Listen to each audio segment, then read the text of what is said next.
Call this meeting to order, April 15th, 2025. Please stand and join us for the Pledge of Allegiance.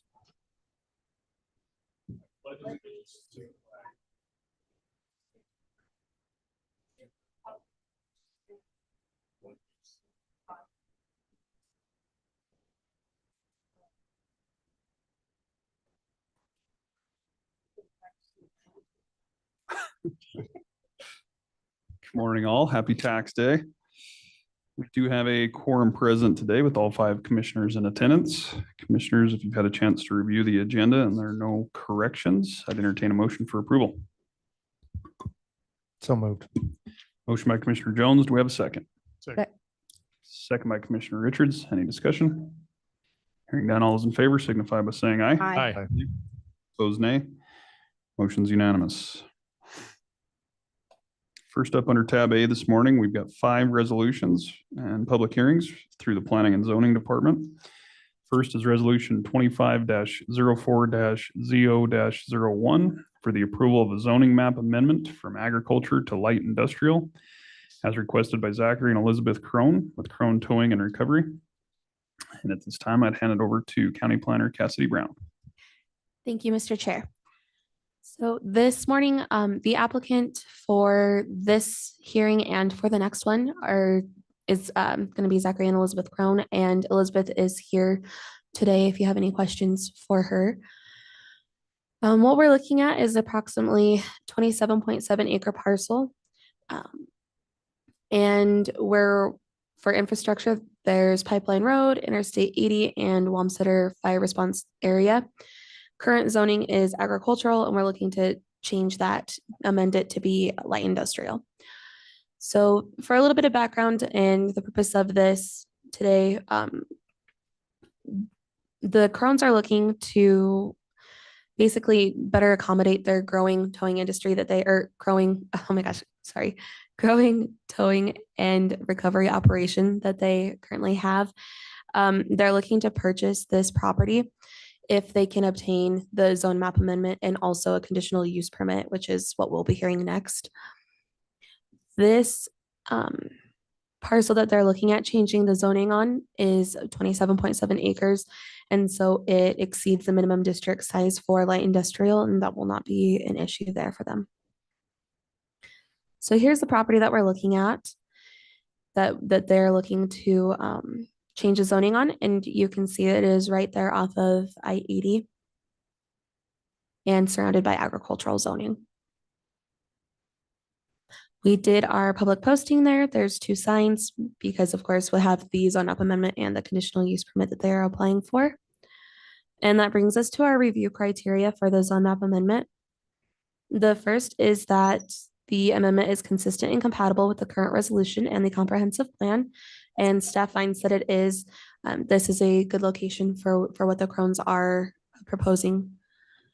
Second, the proposed zoning is suitable for the existing topography and creates buildable lots. And the proposed zoning and use are suitable for the existing topography there. Our third criteria is that the proposed zoning is compatible with existing or allowable uses of adjacent properties and neighboring zoning districts. So this parcel is surrounded by agricultural land, and it's located outside of the growth management areas. So we find that this would be a compatible area for them to have the zone map amendment and have it changed to light industrial use.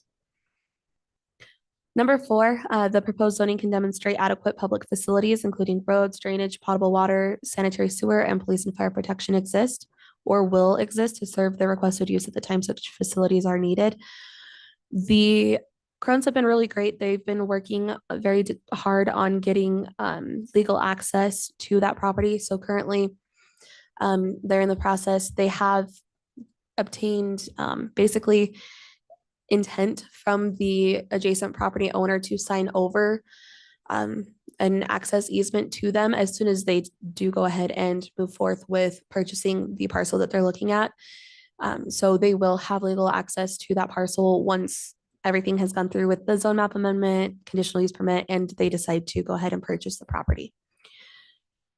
They've also been working with Sweetwater County Public Health regarding septic, and they've gotten a letter from Sarah Jeffrey stating that she's okay with them using a camper as a temporary office space and like restroom facility while they construct a permanent office building. So they have worked on that as well. And then concerning the road that they'll use to access to get to the property, I've spoken with Sweetwater County Fire Warden Alan Adams, and he stated that the access road to the parcel is adequate for fire protection measures. So here's just our letter from Sweetwater County Public Health. And that'll bring us to our fifth criteria, that the amendment shall not adversely affect adjacent properties, communities, or the health, safety, and welfare of the residents of Sweetwater County. We did have some comments come in from the adjacent property owner, and we'll go through those. I think it's the next slide. But otherwise, the property does not abut a less intense zoning district, and it doesn't fall within any special overlay districts or the growth management area. So we're not seeing any adverse effects that could happen there. 6 is that the request conforms to all applicable provisions of this resolution, and the amendment does conform with the 2015 Sweetwater County zoning resolution. For this hearing, staff did receive a couple of different public and agency comments. So the first was Jared Larson with Phillips 66 on behalf of Pioneer Pipeline Company, and basically stated that there are 2 pipelines crossing the north end of the parcel. Both lines have a separate 50-foot right-of-way, which must not be encroached on. And Jared asks that the applicants do an 811 prior to any demo or construction. And as long as storage or construction does not occur on the right-of-way, Phillips 66 has no additional comments. And so I have forwarded these comments on to the applicant. Applicant has already done the 811 and submitted a site plan indicating that none of their storage or construction will occur in that right of way. So Alice Schaffer is with Quayle Properties, which is the adjacent property owner. And she wrote in a couple of different comments here, but they have been addressed by the applicant. So the first is that she is just concerned what danger, if any, does the zoning change from agricultural to light industrial pose to the natural gas pipelines, or natural gas pipelines pose to their business. This is something that I feel has been addressed with the Crohn's working with Phillips 66 pipeline and conducting, the 811 and all of those things. And let's see, there's a couple more comments that she'll have for the next hearing as well. Ryan Reed, senior mining engineer, stated that the property has no AML concerns with regard to abandoned historic mines, and then no comment from Joint Powers Water Board. So that brings us to the recommendation portion here. And at the April 9th, 2025 Planning and Zoning Commission meeting, the Planning and Zoning Commission voted 3-0 to recommend approval of Resolution 25-04-CO-01 for a zoning map amendment from agricultural to light industrial with staff conditions as requested by the applicant. Thank you, Mr. Chair. Thanks, Cassie. Appreciate the information. Questions for staff on the request, commissioners? Any questions for the applicant? If not, we do need to open this up for a public hearing at this time. If there's ever anyone online or in the audience who would like to speak to the zoning map amendment, now would be the appropriate time.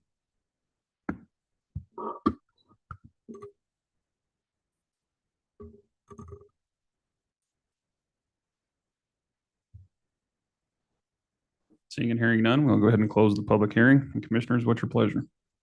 Mr. Chairman, I would move to approve resolution 25-04-00,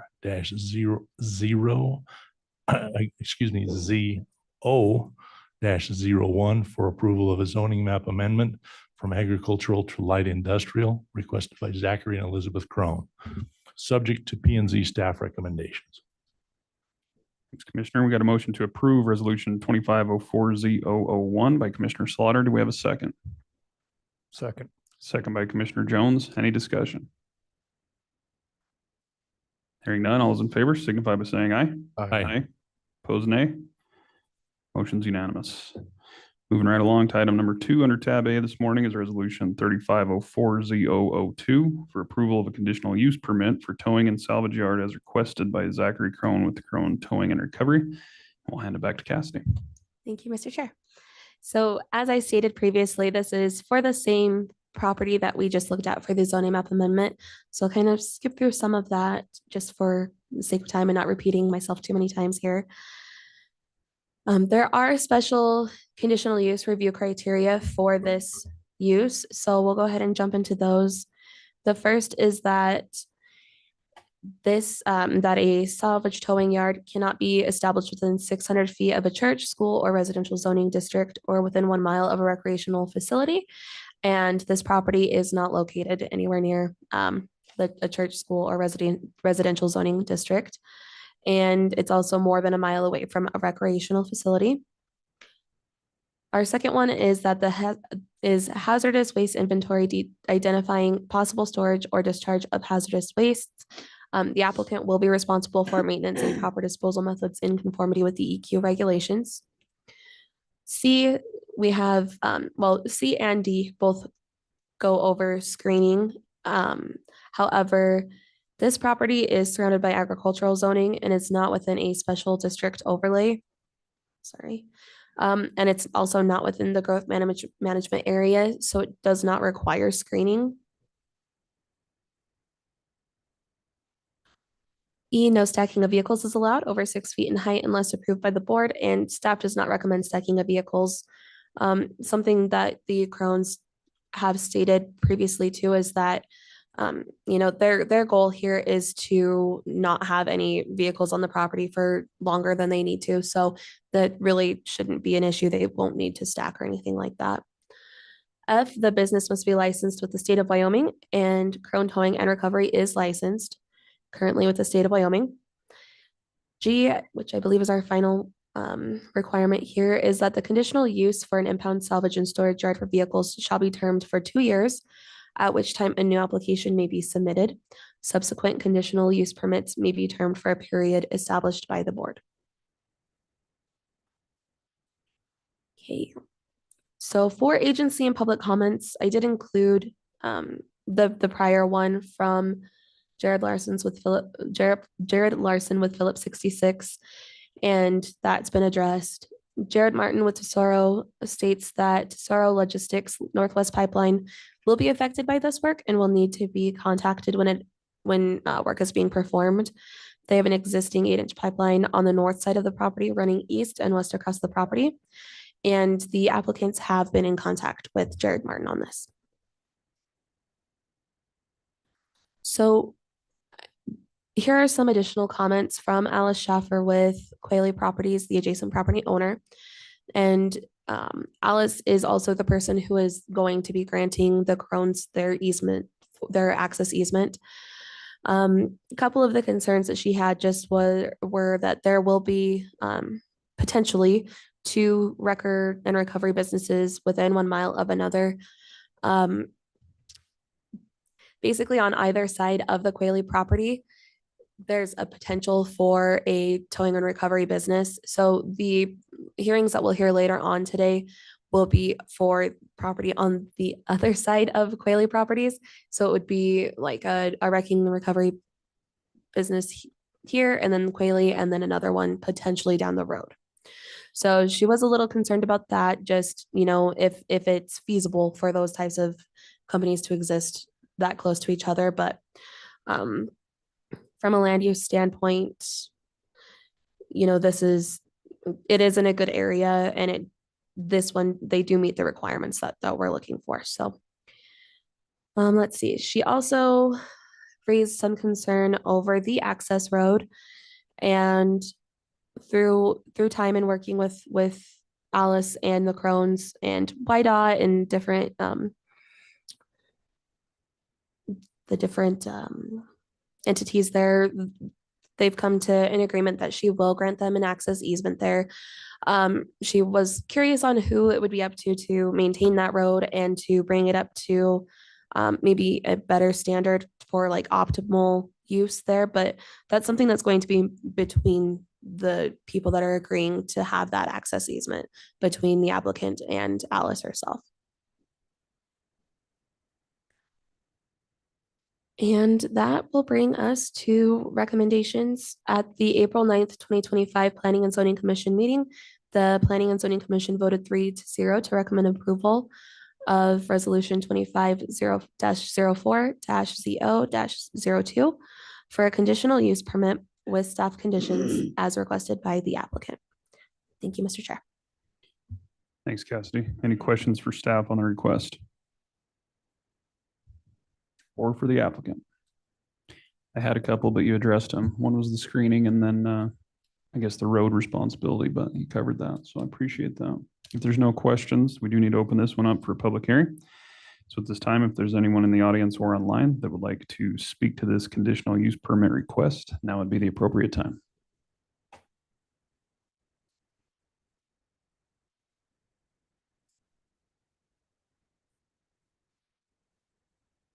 Seeing and hearing none, we'll go ahead and close the public hearing. And commissioners, what's your pleasure?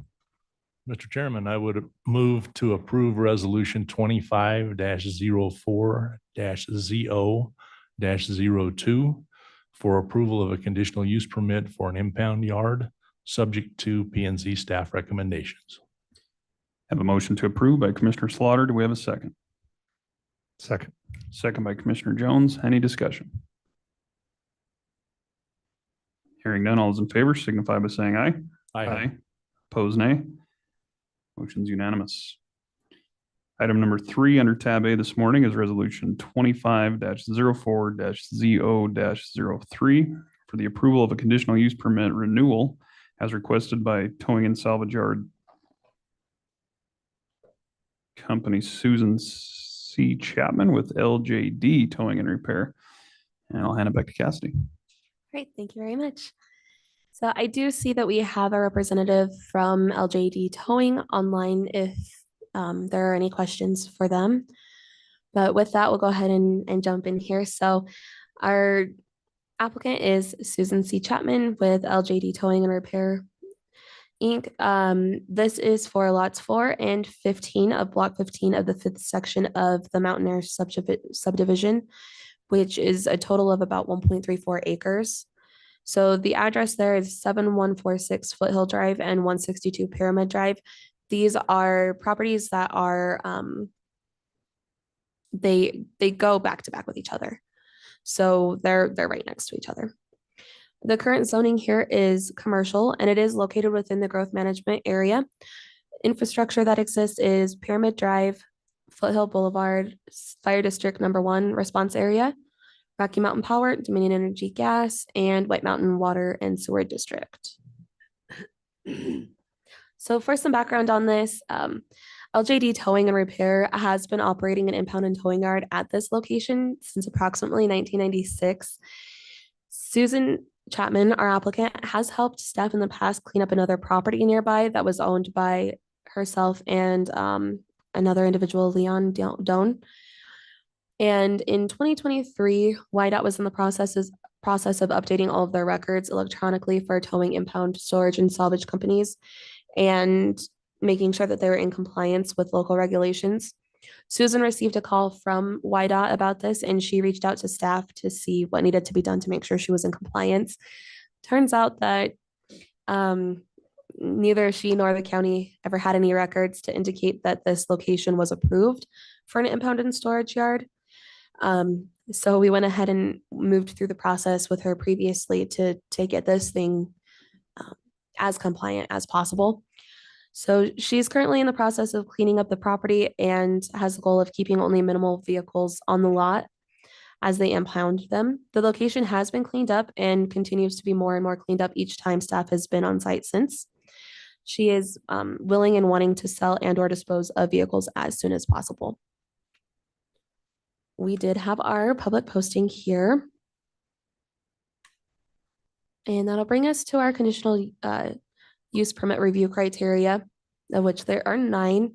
So as I stated previously, since there was no record of this, the zoning is a little bit not ideal, right? It's our first review criteria here is that these type of facilities cannot be established within 600 feet of a church, school, or residential zoning district, or 1 mile of a recreational facility. 162 Pyramid, the west property, is approximately 60 feet from residential properties. 7416 Foothill, the east property, is approximately 255 feet from residential properties. The nearest church is roughly 1 mile to the south. But however, this yard was granted a variance and a conditional use permit in 2023, allowing it to be operated at this location. And the applicant has been very, very willing to be helpful with getting things cleaned up and very compliant with our regulations. B is of the hazardous waste inventory, identifying possible storage or discharge of hazardous wastes. As stated before, the applicant will be responsible for the maintenance and proper disposal methods in conformity with the EQ regulations. C is about screening, and Susan has complied with all of our screening requirements as well for this property. D also talks about screening. So the required screening fences shall be permanent and constructed to a minimum of 6 feet above finished grade. In 2023, staff recommended 100% screening completely along Foothill Boulevard for both the fence and gate. And staff also recommended 50% screening along the north and south boundaries of the property where there is no building to help with the screening. Since then, Susan has complied with all screening requirements. Staff does not recommend stacking of vehicles, and vehicles are currently not being stacked on this property. F is that the business must be licensed with the state of Wyoming, and the applicant has provided a copy of their vehicle storage and disposal license to staff. G is that the conditional use for an impound salvage and storage yard for vehicles shall be termed for 2 years, at which time a new application may be submitted. Subsequent conditional use permits may be termed for a period established by the board. And staff would like to recommend here that this conditional use permit, since it's gone through the initial 2 years and the applicant has been very compliant with everything, that this conditional use permit would be indefinite as long as the applicant remains in compliance with the regulations. We received 3 agency comments, but they all said all clear, good to go here for this property or these properties. And that brings us to the staff recommendations and the P&Z recommendations. So at the April 9th, 2025 Planning and Zoning Commission meeting, the P&Z Commission voted 4-0 to recommend approval of Resolution 25-04-ZO-03 for a conditional use permit with staff conditions as requested by the applicant. Thank you, Mr. Chair. Thanks, Cassidy. Any questions for staff or the applicant on this conditional use permit request?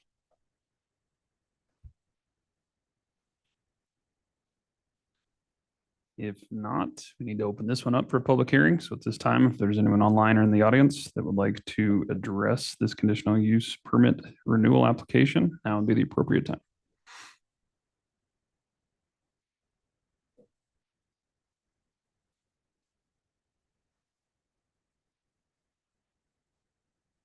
Seeing and hearing none, we'll go ahead and close the public hearing. Commissioners, what's your pleasure?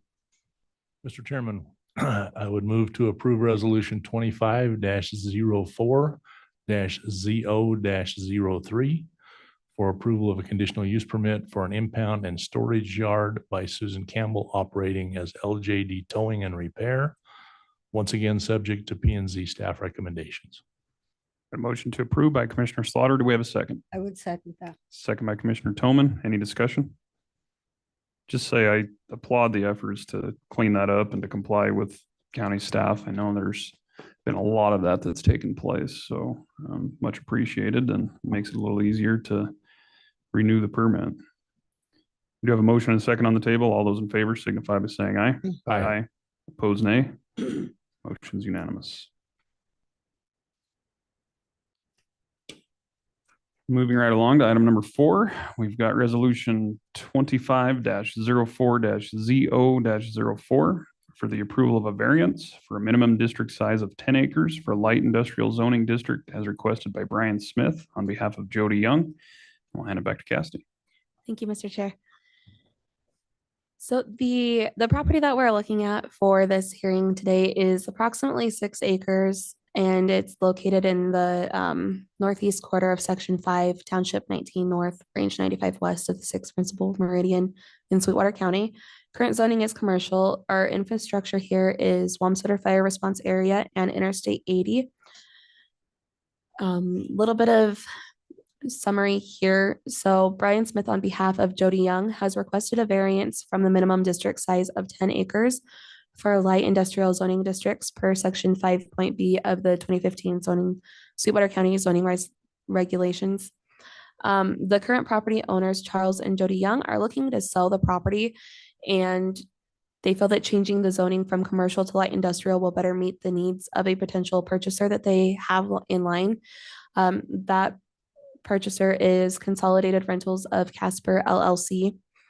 In order to change the zoning to I1, a variance on minimum district size will be needed, as the property does not meet the 10-acre minimum district size requirement, and the adjacent properties can't contribute to the district size because all of the adjacent properties are zoned for agricultural use. So this is right here on the other side of Quayle Properties, and this is the property that's owned by Charles and Jody Young, currently zoned for commercial use, and you can see surrounded by agricultural zoning. Got our public notice here. They are applying for a variance and then also a zone map amendment today. So they'll kind of run hand in hand together. That brings us to our review criteria for a variance. The first is that there are special circumstances or conditions fully described in the commission and board's findings, which are peculiar to the land or building for which the variance is sought and do not apply generally to the land or buildings in the neighborhood and have not resulted from any act of the applicant subsequent to the adoption of the zoning resolution. So the property that is owned by Charles and Jody Young is currently zoned for commercial use and is already non-conforming with the Sweetwater County resolution because it does not meet the minimum district size for commercial zoning either. So changing it to the I1 zoning won't change the degree of nonconformity that they have there. That will still remain the same. The minimum district size required for both commercial zoning districts and light industrial zoning districts are the same. Our second, for reasons fully set forth in the commission and board's findings, the circumstances or conditions are such that the strict application of the provisions for the Sweetwater County zoning resolution would deprive the applicant of their reasonable use of land or building. The granting of the adjustment is necessary or the reasonable use thereof, and the adjustment as granted is the minimum adjustment that will accomplish its purpose. So staff feels that the property can be reasonably used, zoned as it is, as commercial. However, the landowners do have somebody lined up to purchase this if they can change that zoning. They feel that that's going to meet the needs of their purchaser. And the proposed variance is the minimum adjustment that's needed in order for the property owners to move forward with the zoning map amendment that they're proposing. Third is that the granting of the variance is in harmony with the general purposes and intent of the zoning resolution and will not be injurious to the neighborhood or otherwise detrimental to the public welfare. And the variance request will not be injurious to the neighborhood or to the public welfare. Parcel is located outside of the growth management area and is not anywhere near residential zoning districts. There are a couple of agency comments that we received, and we'll get into that in just a moment here, but those are some things that applicant will just need to keep in mind and work with the commenter on, but otherwise we feel comfortable with moving forward with this. So Jared Larson with Phillips 66 on behalf of Pioneer Pipeline Company states that they have 2 pipelines across this tract with various right-of-way recorded against the property. Any work on the right-of-way would require Phillips 66 approval in writing, and no permanent encroachments are allowed within 25 feet of either pipeline. Pioneer's pipeline right-of-way from 1952 encumbers the entire parcel, and any development of this lot would require a partial release to more accurately define the right-of-way boundaries. And they also stated that Pioneer charges the fee for this type of release. Again, I've put applicants in contact with all of the public or agencies that have commented and have made it clear to them that they need to be working with the commenters to work these things out before moving forward with any type of construction or thing like that. Alice Schaffer with Quayle Properties wanted to state that Quayle Properties is an adjacent landowner to this property, and they did bring up that the Youngs are looking to sell the property to an existing wrecker and recovery business. So this is where she brought up the idea that, potentially there could be wrecker and recovery businesses within very close proximity of each other. And she's just wondering about the feasibility of those businesses and how well they'll basically do with an existing competitor so nearby. She also states that the parcel is about 6 acres, so 60% of the minimum requirement for light industrial. So, that would be addressed by applying for the variance here. And has questions regarding the natural gas pipeline corridor, which, would be addressed by the applicant working closely with Phillips 66.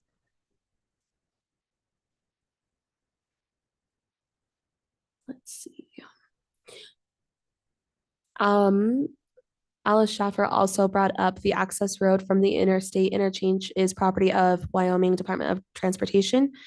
And she is wondering if the sellers discussed their plans with YDOT, and just kind of bringing that up on the next hearing. I do have a comment from Darren Kaufman with YDOT, and he has been made aware of what the Youngs are proposing here and does not have an issue with their proposal. Ryan Reed, senior mining engineer, states that these properties have no AML concerns with regard to historic mines. And that'll bring us to staff recommendations and P&Z recommendations. At the April 9th, 2025 Planning and Zoning Commission meeting, the P&Z Commission voted 4-0 to recommend approval of Resolution 25-04-ZO-04 for a variance from Section 5.B of the 2015 Sweetwater County Zoning Resolution for minimum district size with staff conditions as requested by the applicant. Thank you, Mr. Chair.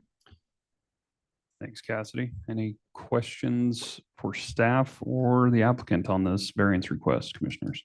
Mr. Chairman, Mr. Slaughter. just a comment. In attending the P&Z hearing with respect to this application, I found it somewhat disconcerting that the property currently does not comply with the current standard, but that this would not increase the amount of non-compliance. But having listened to the hearing and heard the discussions of the P&Z board members, I think it was able to get over that. But I found that somewhat interesting when we were talking about that in the hearing. Yeah, very much so. It's not compliance. We'll just keep it non-compliant. Or change how it's non-compliant. Any other questions or comments? If not, we do need to open this one up for a public hearing. So at this time, if there's anyone online or in the audience who would like to speak to this variance request, now would be the appropriate time.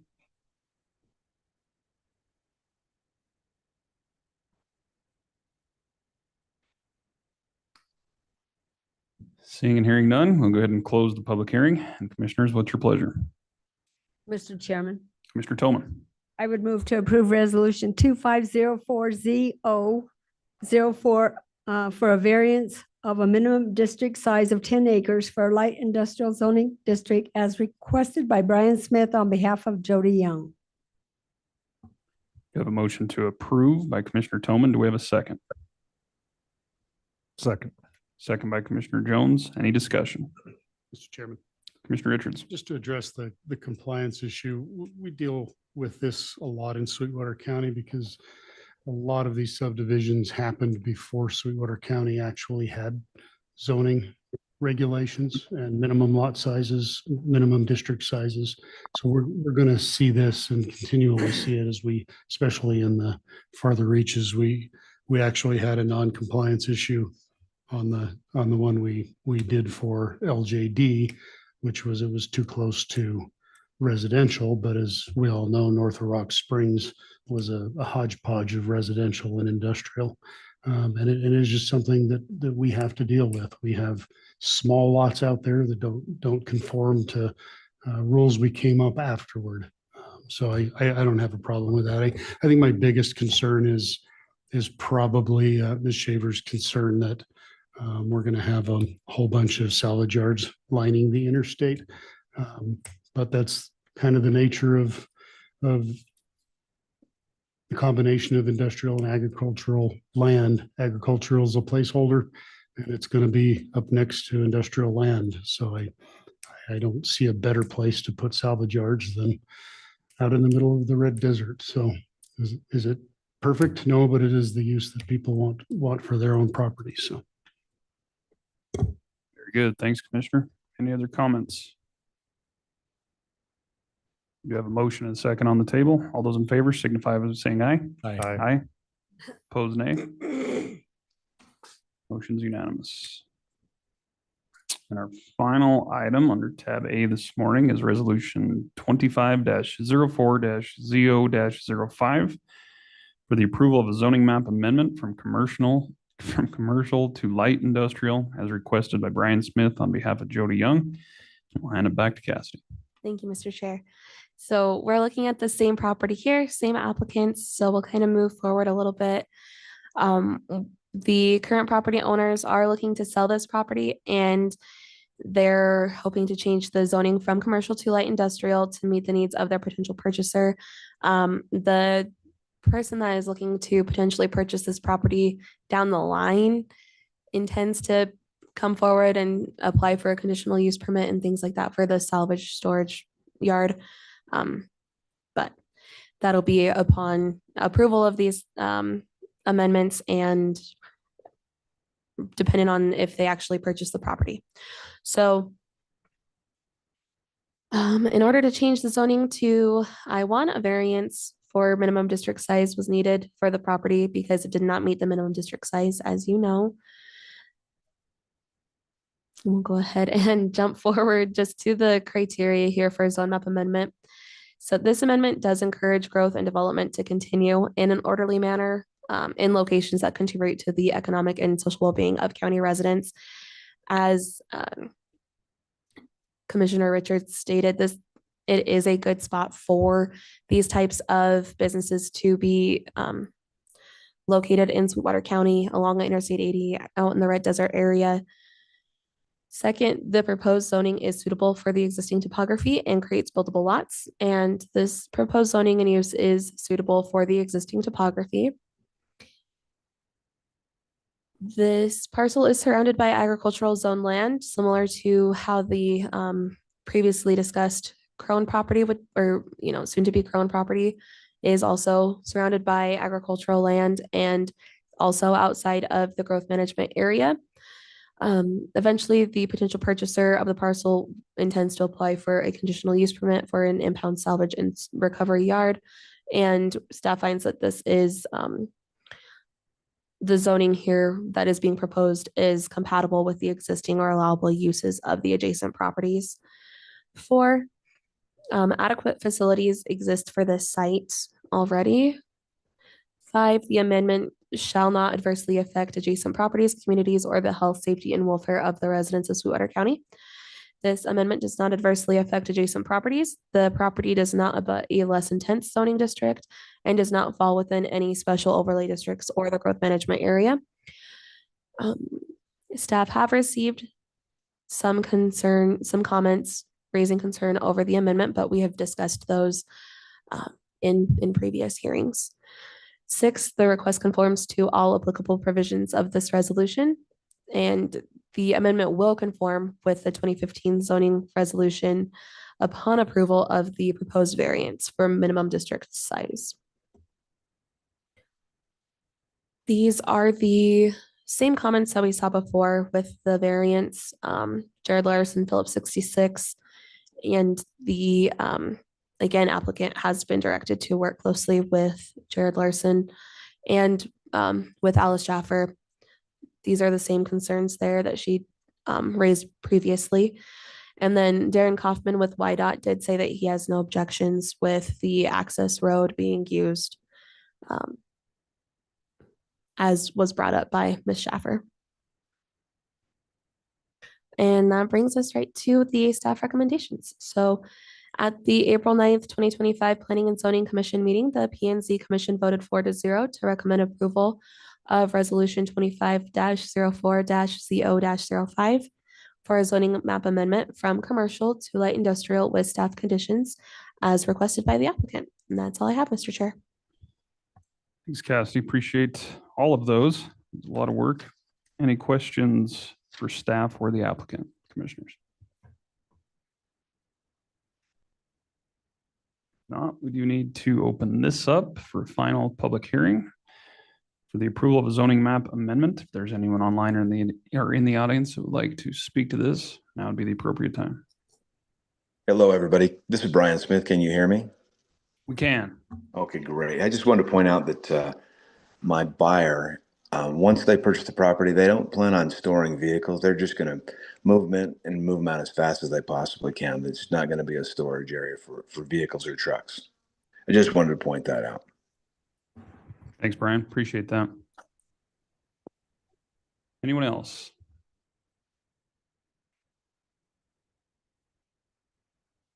Seeing and hearing none, we'll go ahead and close the public hearing. Commissioners, what's your pleasure? Mr. Chairman, Commissioner Jones. I would make a motion to approve resolution 2504-ZO-05, approval of zoning map amendment C, commercial to, is that L1 or 11? I1. Light industrial as requested by Brian Smith on behalf of Jody Young. You have a motion to approve resolution 2504-ZO-05 by Commissioner Toman. Do we have a second? Second. Second by Commissioner Jones. Any discussion? Hearing none, all those in favor signify by saying aye. Aye. Aye. Opposed, nay. Motion's unanimous. Thanks all. Thanks, Cassidy. Appreciate it. Thank you all.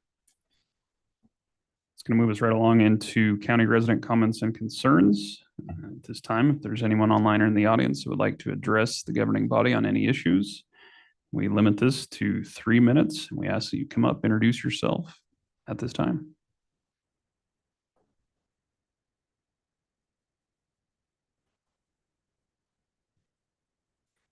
Morning, Clerk Lane.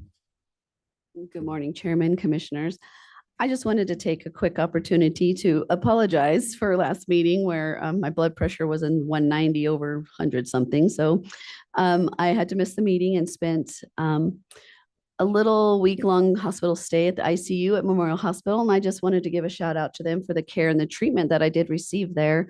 While I was a little out of it, I could hear them talking about possibly a trip in the life flight to Salt Lake. And I was like, oh no, our insurance doesn't pay very well for that. But you know, I wouldn't have had the choice in that matter, but they did take care of me there, got it under control. And I just wanted to give them a shout out for such a wonderful facility.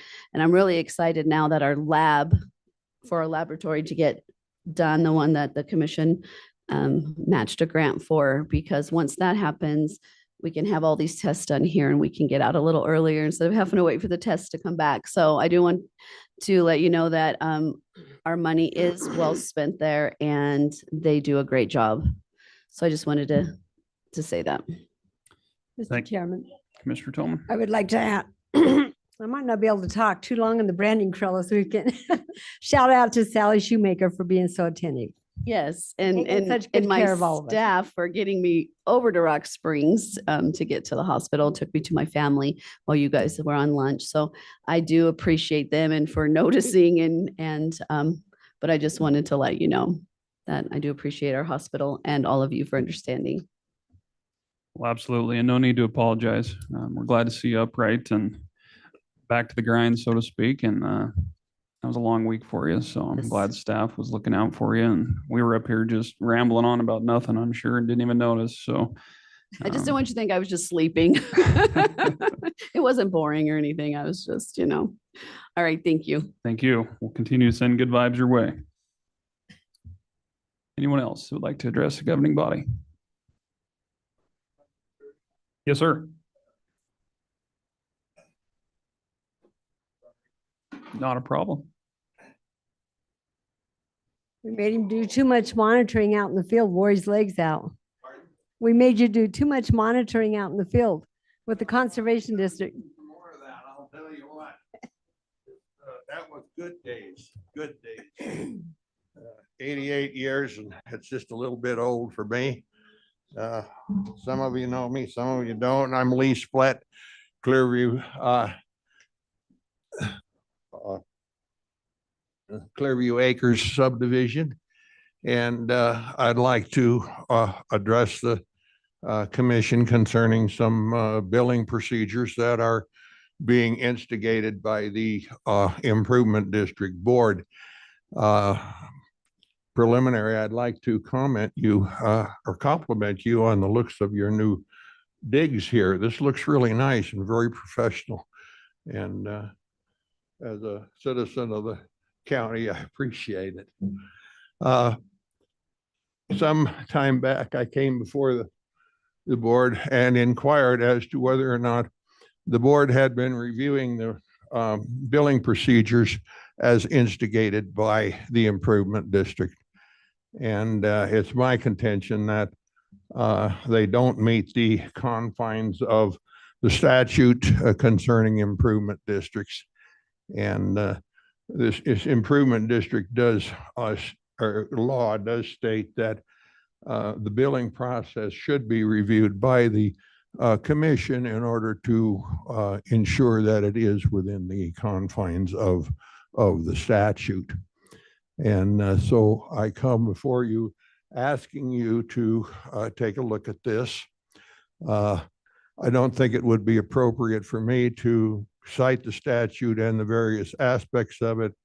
I can do it if you would so like, but I think it's something that the commission itself should investigate and to ensure that there's an understanding. And then if there is a problem, possibly a public hearing would be appropriate. But currently there's, I consider to be considerable error in the way that the district residents are being billed.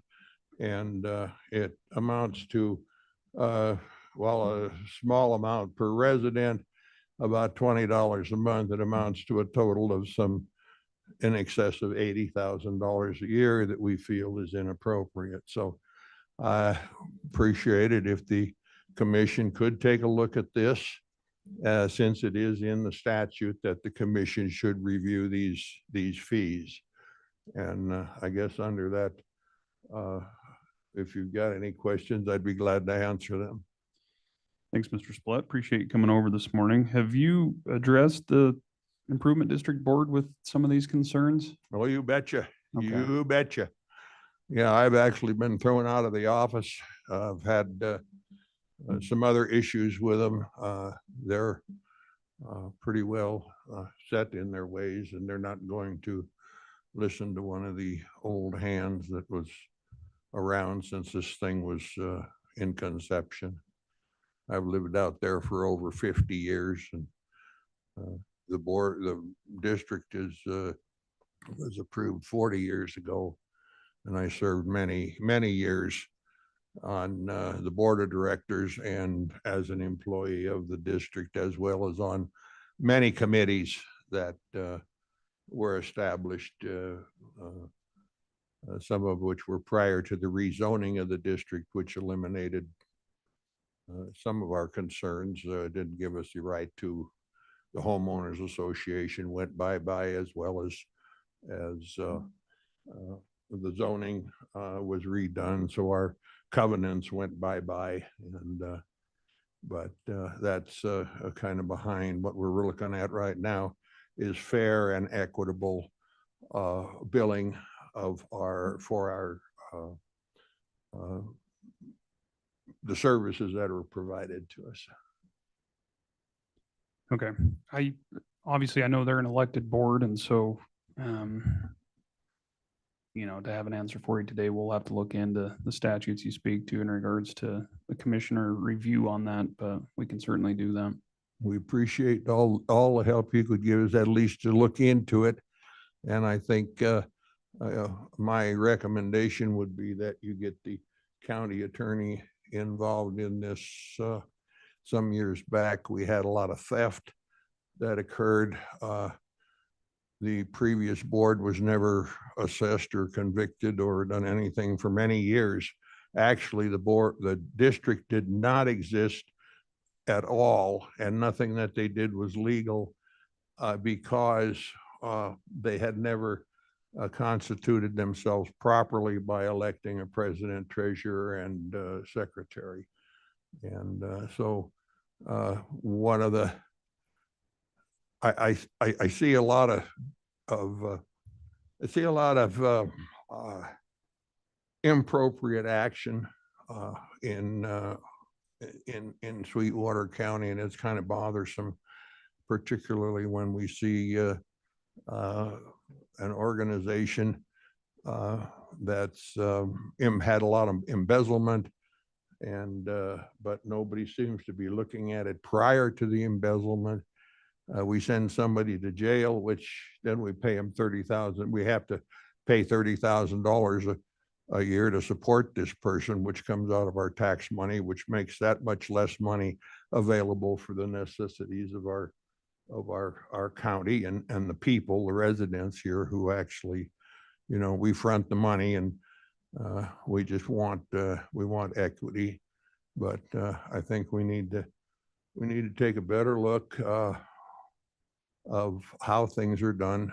I can attest that if you don't do your bona fides, sometimes you'll never sleep again at night, and that can happen. But if we look at things and follow the statutes and do what we should do on a daily basis, then I think we'll all be a lot better off. And when we get like out there, most of us are pretty old, so $20 a month doesn't sound like very much, but when you're living on $1,000 a month, because that's all the income you got, and your sewer and water bill's $120 a month, that $20 does amount up.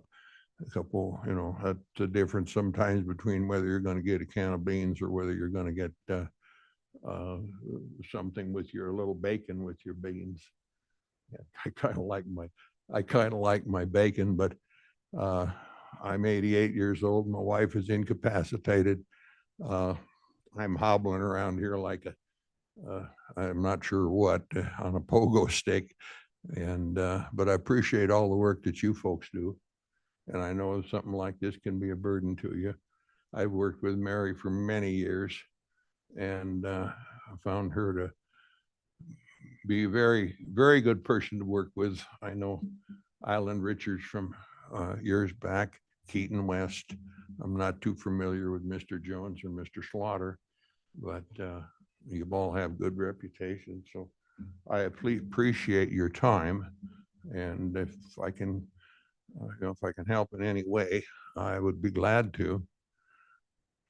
Very good. Well, thanks, Lee. We appreciate bringing it to our attention, and we'll follow up with the statutes and see if there's any role that we play in it. But thanks for coming over. And okay, well, I kind of like to do things in person. At my age, it's kind of hard to write, and my fingers don't always work on these keyboards. I like to do the personal touch, as Mary, and like I say, been very good to work with Mary over the years in the conservation work and stuff like that. How's the ranching coming? They about choked me out with branding this weekend, but other than that, I'm live and well. Thank you. thank you. Appreciate it. Yeah, Lee walked many miles helping us monitor along the Big Sandy and making sure that it was being utilized properly by livestock and other animals. So appreciate all that work too. We're still under the county resident comments and concerns portion of the agenda. If there's anyone else that would like to address the governing body, your final call.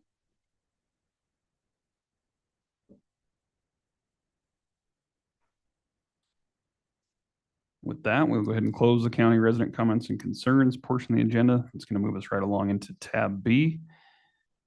Under tab B this morning is the consent agenda. You have 9 items before you this morning, commissioners. The first is the approval of the April 1st, 2025 meeting minutes.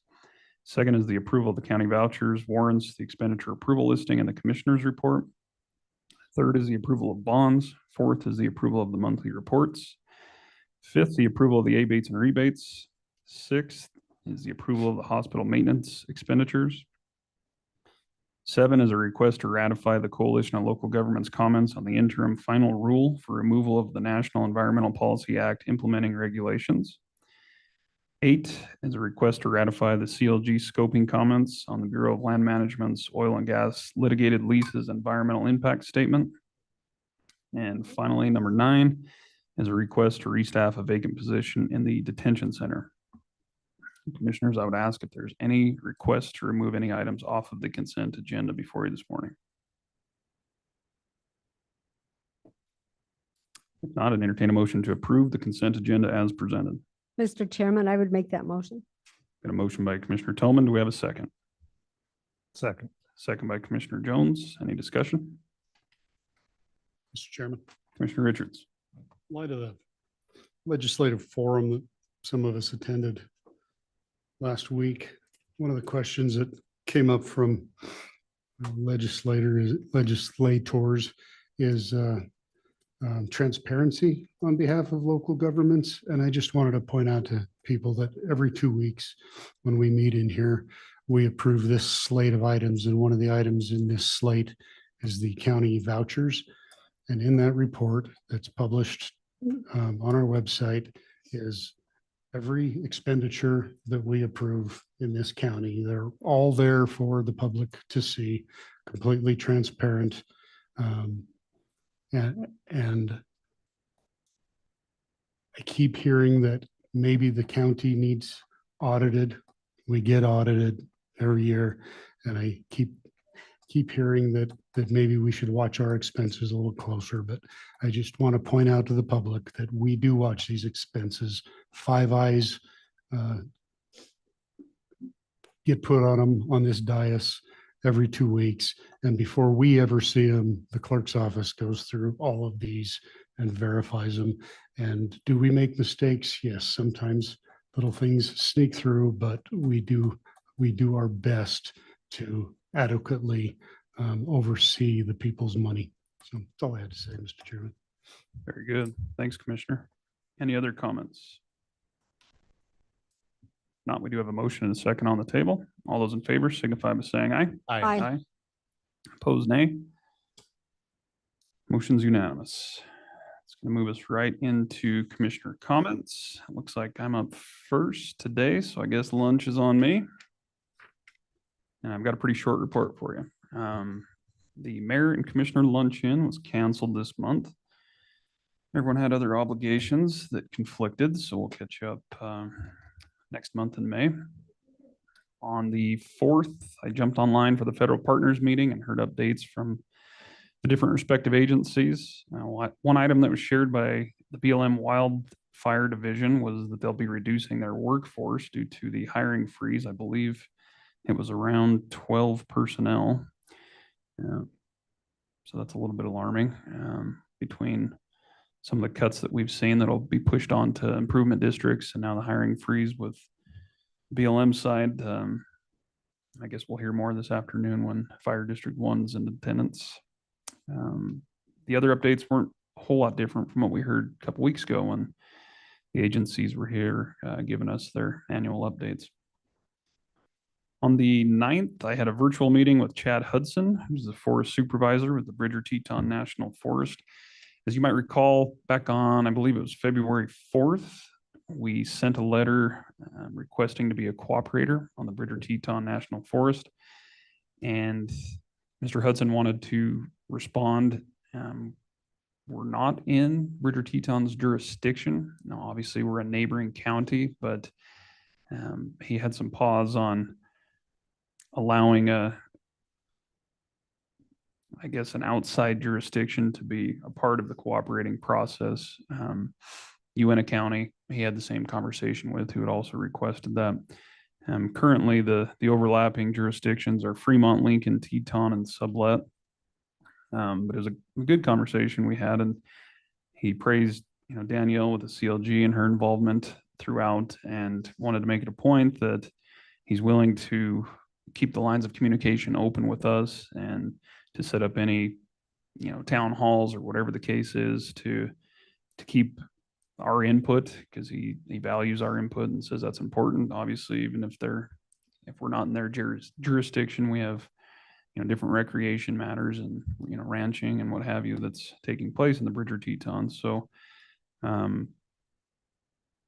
he foresees that all of those overlapping jurisdictions will likely write one of the alternatives, and he's big on having local involvement for the future of that. And so he wanted to extend that effort down and say he's willing to, meet with us on pretty much matters that may not be pre-decisional, but I guess in a light way, that the cooperator request is, I said denied. He said, well, I wouldn't call it denied, but he says, I still want to build that relationship and have those lines of communication open with you all. So he applauded us for wanting to have a say and a voice in the process, but we're going to have to do it a little bit differently. So I thought I would share that with you all. Today at noon is a Flaming Gorge Working Group meeting put on by the Bureau of Reclamation. Tomorrow at 10 will be the Fontenelle Working Group. Probably won't be able to make today's because of the meeting, obviously, but I'm hoping I can attend tomorrow's. Have a meeting with Rebecca Romero and Commissioner Jones after today's meetings to go over some of the optional versus committed funds as they relate to outside agencies and component units. As we continue to prepare for the upcoming budgets, we will be pushing that out to you all. We just wanted to kind of fine tune some of the lists that we talked about in the last budget workshop. Later this afternoon, I have a meeting with Public Works Director Legursky, Sheriff Grossnickel, and Under Sheriff Tomich to discuss a matter within the Animal Control Department. So I'll report more on that at our next meeting if there's anything to share there. This Thursday evening, I'll be in attendance for the Coffee with the Commissioners event from 6 to 8 p.m. hosted by the Rock Springs Chamber, but it will be out at the events complex in the Bison Room. And next week, I'll have my monthly Young at Heart and Sweetwater Events Complex liaison meetings. And aside from that, I'll see you all back here in 3 weeks on the 6th for more budget fun. And that concludes my short report. I would stand for any questions. I do have a serious concern with the Bridger Teton. I participated as a cooperator when they started the planning process 10 years ago. And then they stepped away from that. But we sat at the table, and it is important that we be at the table as a cooperator. So I don't know, I think that we should pursue this and have Danielle write another letter to them requesting cooperator, because it is important that we have input while they are at the table, not after they've already made all the decisions. We participated in all of the assessments they had done, on the vegetation and water and things like that. And I do not think we should be left out of it at this point, because the Green River, the headwaters that come down through here, it also affects that. Even though they're not in charge of water, but what they do on that forest affects what happens to the rest of us. And there are a lot of people who do work and play on that forest from Sweetwater County. No, I shared a lot of the same concerns, Commissioner, and I'm happy to schedule a follow-up meeting if you would like to attend. He did offer to present to us on some of his concerns. It was mainly a push from some of the legal advice that he had obtained in regards to some of the other cooperating agencies, and I guess opening the door to those that technically, in his view, don't fit because they're not in the jurisdiction. But I understand It's not the your first point. time we've had this problem. We've had it with the BLM also, and we've had to push the issue. And I think it definitely needs to be pushed now. And Mr. Jones would probably agree with me. When they talk about trails, when they talk about vegetation, they talk about access, those are very important issues to Sweetwater County. And if we have to have Danielle send a follow-up letter, I think it's important. Well, I will send up a follow-up meeting and invite you to it. I appreciate that. Thank you. Any other comments, questions? If not, Commissioner Slaughter, the floor is yours. Mr. Chairman, I had intended to take some of your time, but Commissioner Tolman did that, so I won't be doing that. On the second, Commissioner Richards and I attended a meeting which had been requested by the Wyoming Energy Authority to discuss a study they're doing with HBW Resources to identify needs and projects in the southwest corner of the state. The WAA received grant funding to provide roadmaps for the state for different sectors of our energy industry. They're conducting county by county assessments regarding needs, opportunities, and challenges in the energy sector. Commissioner Richards and I tried to help provide pertinent information for the study relating to Sweetwater County. On the third, I attended a museum workshop to help determine funding requests and the ability of the museum to rehire a position left vacant by the resignation of Aiden Brady, the former public engagement coordinator of the museum. I provided the board with the latest revenue information that we had discussed in our regular commission meeting on Tuesday, April 1st. After deliberation, the board asked their accounting representative, Drew Varley, to prepare a request equal to the request submitted last year. The board asked that I make the Board of County Commissioners aware of the request and to explain that due to their efforts to meet the request made of all agencies last year to use reserves, that they find it necessary to request the full amount of the request from last year rather than the amount which was ultimately approved for the fiscal 25 budget. On the 4th, I participated in the quarterly government affairs Trona industry update sponsored by the Green River Chamber of Commerce. Reports were provided by Green River city officials, Trona industry representatives, school district number 2, county representatives, which included myself, Assessor Davis, and Airport Director Brubaker, and the Green River Chamber. It is a good informational update that gives an overview of current events in the county and the effect that current economic pressures are having on these entities. Later that day, I participated in a WCCA conference call to further define the itinerary for the congressional staff tour that will be taking place the first week in August. Each of the counties involved gave updates on the activities that will be taking place in their respective counties. We continue to refine details of the Sweetwater County leg of the tour and are currently trying to firm up some of the finer details. Commissioner Richards and I met on the 8th to discuss the details of the congressional tour. He was unable to attend the meeting the prior week, so I updated him on that progress. And we had a good discussion on the things that we were trying to provide for those congressional staffers. The following day, I received, we had talked about in the meeting on, on the 4th, the Commissioners Association representatives Tristan Rice and Micah Christensen had said that they would like to meet individually with each of the counties and that they would try and request a time to do that. So that they did that the afternoon of the 8th. And so on the 9th, I was able to speak one-on-one with them. It was a separate discussion of the plans that we've got for the congressional tour. They had some suggestions and stated that they were very pleased with the itinerary that we've created to provide insight for staffers that will be traveling from Washington, D.C. The main purpose is to help them understand more about the Western way of life and the challenges that we face, which are so different from the experiences they're familiar with. I then attended the monthly Planning and Zoning Board meeting. The P&Z Board held 5 hearings on requests that we acted on earlier this morning. The hearings went very well, and the board approved each of the actions which were sent on to us. After the hearing, Chairman Rob Gerard and Member Kelly Richards each informed me that at the end of their terms on the board, they will be done at the June meeting. So they each expressed regret, but feel it's time to let someone else have the opportunity to serve. I informed Sally that we will need to find applicants to fill 2 seats. On the 14th, I spent the morning preparing for the specific purpose tax joint powers meeting to be held in the afternoon. That afternoon, I met as liaison with grants coordinator Christina Marshall. We had a good meeting. She helped me on several issues that we will be dealing with in the near future, including the item on the agenda today concerning the needs assessment for the CSBG grant, ARPA compliance reports, which she has completed, and is hoping to help teach me project accounting in our Munis reporting system. We'll see how that goes. I then conducted the monthly specific purpose tax joint powers board meeting. Once again, requisitions were approved for the bonded entities, and my actions to release funding for non-participating entities were ratified. Things are moving smoothly with this board. However, sales tax revenues were down significantly again this month, with total collections of roughly $1,114,000.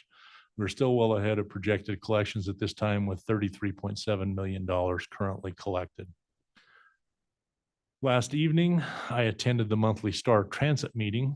They conduct their meetings very quickly and efficiently. The most significant items were the decision to ask for the same request for funding from the county as last year, the finalization of requests for funding from Rock Springs and Green River, and the fact that members Steve Shea and Les Mach are term limited and will be leaving the board at the end of June. Combined with the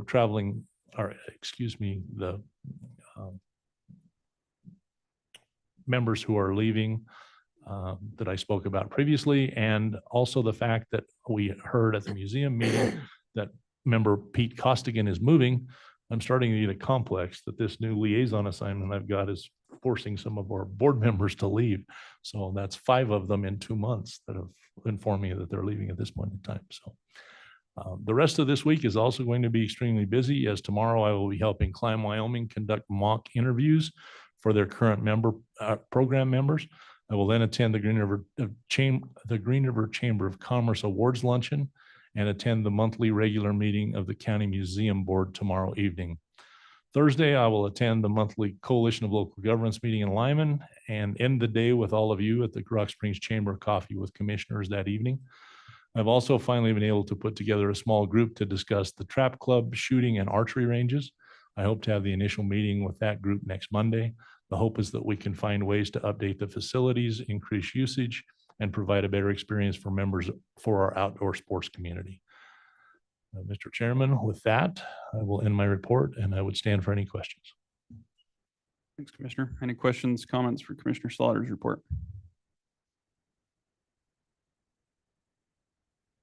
Not Commissioner Tillman, the floor is yours. Okay, I have a short report except for one long meeting, so I don't know where that's going to take us. Happy Tax Day today, and on the brighter side, happy Easter holidays coming up.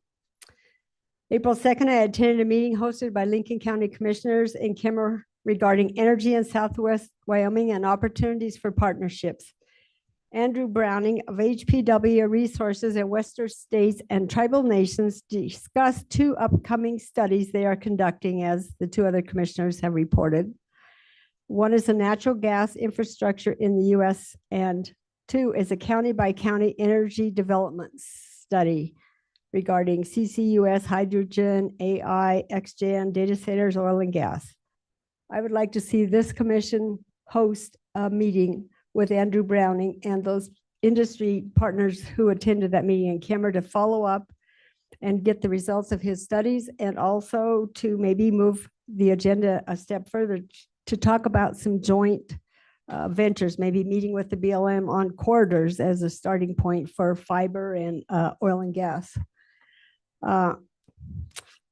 Back to the topic here, over 30 industry and elected officials attended that meeting and shared the energy resources in each of their counties. There was discussion about future big growth of small satellite data centers, not cloud-based, so they're more secure. They have a need for cheap energy and land, and they use a lot of water. This could have implications for the Colorado River compacts and draw on the water. They draw a lot of energy, but provide little back to the counties, just an FYI. Coal and possible future uses were discussed. And as a side note, I was excited to see President Biden's executive order on coal for energy. Coal has gone from supplying over 50% of our energy to 16% in the last few years. We need to turn that around. And while I was in DC and also later as a follow-up with our meeting with Representative Hageman, we asked for a national coal reserve. There was discussion about the need to create cooperation among Southwest Wyoming counties. We need a 20-year plan and an agreed upon mission. We need to be able to tell the market and not just wait for it to happen. In other words, seek opportunities rather than waiting for them to come to us. What provides the greatest return to Wyoming? It's our minerals and our friendly tax structure. There's a need for more fiber routes and identification for key areas for land, for fiber. Overall, there's a need for more infrastructure. New emerging industries were shared. These were in Lincoln County. One such project is a new 25-acre diesel and asphalt plant at Opal, which will be online in 18 months, providing cheaper diesel fuel and a frost-free type of asphalt for roads. TerraPower is developing a training site at Kemmer to train 1,600 people to run those nuclear plants. And while there may only be 200 to 250 people, full-time people at the plants, they will be training 1,600 people. ISDs or industrial site developments were discussed. Where do you invest to get the maximum return in the shortest time is the goal of a lot of these industries. An ag tech co-op was discussed as a possible project for Southwest Wyoming, where this would be a beefer and or lamb packing plant, a vertical farming to bump the product up one grade by the feed that they use, and a possible sales barn were discussed by Brett Smith from Idaho. Sweetwater County was recognized for their leadership role and success in bringing all the players to the table for one signed MOU for industrial siting projects, streamlining the process for future development. So we were recognized as a leader in Southwest Wyoming for that alone. So thanks to Island and John and Eric. Good job. April 3rd, I attended Sweetwater County Conservation District meeting. Looking forward to their update today, along with the Little Snake River Conservation District, which now includes a portion of Sweetwater County. And so I just ask you to please note the annual report and plan of work for Sweetwater County that is in your packets. It's on the agenda. April 4th, he attended the federal partners meeting. Ashley gave an update. They had missed the date for our update here with the commissioners, but they gave us a pretty thorough update. So I'll leave it at that. April 12th, I attended the Darren Macy benefit event at the Farson Community Center. As always, there was great attendance for a great cause. So thank you to all who donated, contributed. Upcoming Coalition of Local Governments on Thursday, coffee with the commissioners on Thursday. Library Board next Monday at 6 p.m. at the C Street Library. I will be on a Zoom meeting with the BLM Resource Advisory Council on the 23rd. Joint Communication meets on the 28th at 2:30. And I see Sally sent out an invite for a reception also for Joint Communications Week. May 20th, lunch with the commissioners at the Golden Hour. Can't wait till you get to have those soda crackers and water. Just joking, they have great food, but they were saying if we cut their budget, it might be soda crackers and water. 2025 NACO Western Interstate Regional Conference, May 20th and 23rd in Rapid City, South Dakota. I'm not sure, I don't think I'm going to be able to attend, so I'm not sure unless some of the other commissioners might be able to get away. But I could maybe participate in WCCA's May 14th in Landers. That's not too far for me, so I could maybe attend that one. That concludes my report. Thank you. Thanks, Commissioner. Any questions or comments for Commissioner Tillman's report? Not Commissioner Richards, the floor is yours. Thank you, Chairman. Good morning, Commissioners. Morning after our last meeting, I joined Commissioner Slaughter, Public Works Director Legursky, and Land Use Director Bingham in a meeting with representatives from the Wyoming Energy Authority and some of their consultants. WEA is conducting listening sessions around the state to gauge the status of energy projects around the state and to develop a statewide plan for dealing with them as well as enhancing the state's industries. Later that day, I also remotely attended a more regional listening session that they had, which was held in Diamondville, where I get to hear some information on additional projects that are happening beyond our county lines and how other counties are responding to the demands and impacts that their own projects are bringing into their communities. On the 3rd, I attended the enterprise meeting at the hospital where SEDC Coordinator McDonald presented about the insight report we recently received. That situation has really been in flux with the news that the city of Rock Springs, to meet their predicted budget shortfalls, may cut funding to the SEDC and withdraw from the MOU. As you know, I've been working furiously on a plan to transition the SEDC to a new operational and funding model, and I hope this doesn't put an end to that plan, though it very possibly could. The SEDC board is exploring alternatives, and when we have a solid plan as well as a definitive answer from Rock Springs, I will let all of you know. On the 4th, I attended the monthly federal partners meeting at the Rock Springs Chamber of Commerce.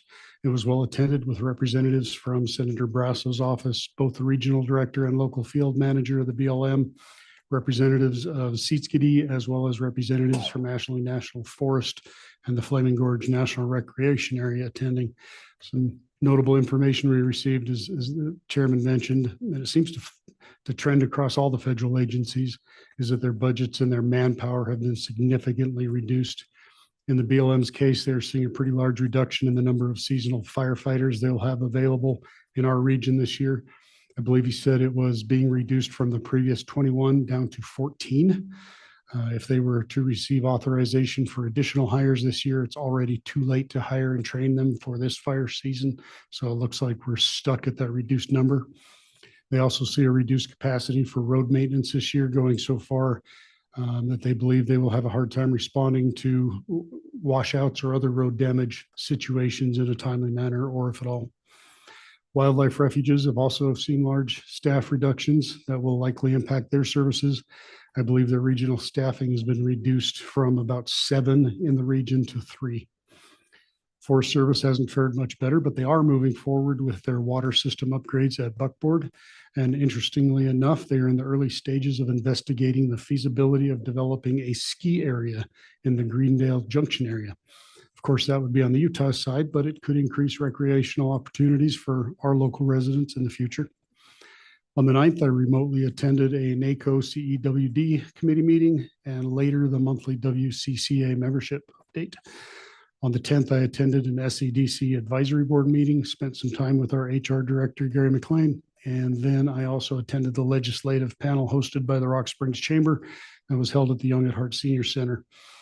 You know, there was good information there, some good dialogue, but I continue to be stunned by the vacuum in which some of our legislators are making decisions about the future of our state and the political subdivisions within it. I'm going to just leave that there, though. Tomorrow morning, I'll attend the monthly airport board meeting, followed by a housing task force meeting. We are still waiting for news on the FAA grants. They are still being held, and the situation there gets more dire every single day. Thursday, I have my quarterly air quality advisory board meeting, followed by coffee with the commissioners hosted by the Rock Springs Chamber of Commerce in the Bison Room at the Sweetwater Events Complex. I'm really looking forward to that because engaging with the public and hearing from them directly really is one of the best parts of this job. On the 28th, I have another SEDC advisory board meeting. On the 30th, I'll have a Southwest Counseling Board meeting, after which I'll head to Laramie for a couple days for the Wyoming Outdoor Recreation Summit. That's all I really have planned until I see all of you back here again on the 6th. I think that's all I have for you today, Mr. Chairman. Happy to stand for any questions. Thanks, Commissioner. Any questions or comments for Commissioner Richards' report?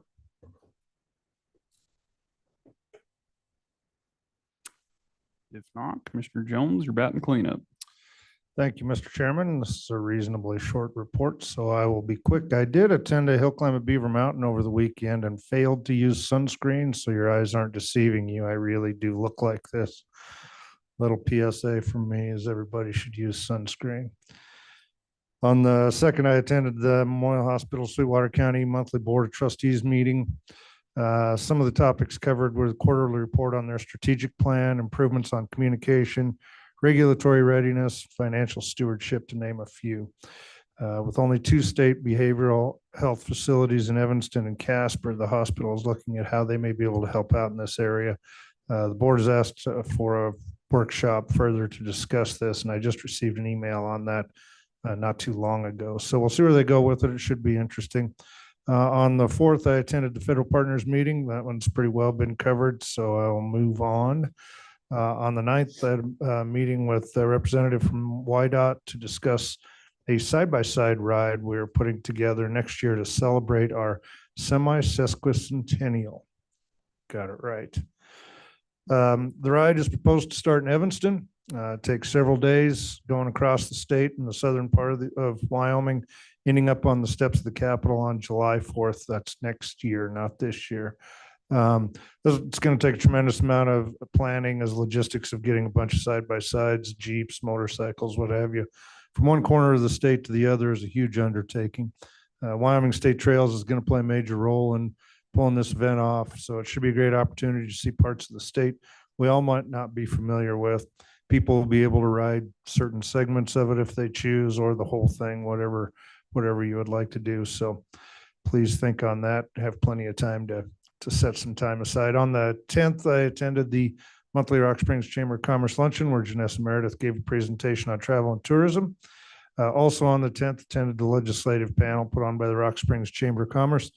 I think there's lots of good information shared regarding a variety of topics. So it was always good to hear from folks. I will say it's terribly obvious that our freshman legislators really should reach out to local elected officials in order to better understand how their decisions will impact our citizens. I don't believe any of us have had discussions with any of the freshman legislators regarding most topics. It is frustrating when they make very important decisions, and when they're asked at one of these forums what the impacts will be, all they can say is they don't think it will be a problem. Effective legislators should know what the results will be, not just think. These are items that can negatively affect the people, which is who we work for. Therefore, I think they need to reach out to all of us and get informed on how to vote. It was interesting to me, one of the questions they asked the legislators, what's the best way to contact them? And one of our freshman representatives said email. I emailed that particular legislator about 3 weeks ago asking to meet with him to discuss our budget and have yet to receive a response. And with that, I will conclude my report. Thanks, Commissioner. Any questions or comments for Commissioner Jones's report? Mr. Chairman, Commissioner Richards. I want 100% efficiency, please. 100%. It's always the goal. And you had no concerns with the BT cooperator business? Me, no. What's that? Cooperator status on the BT, you have no issues with them excluding us? Oh, yeah.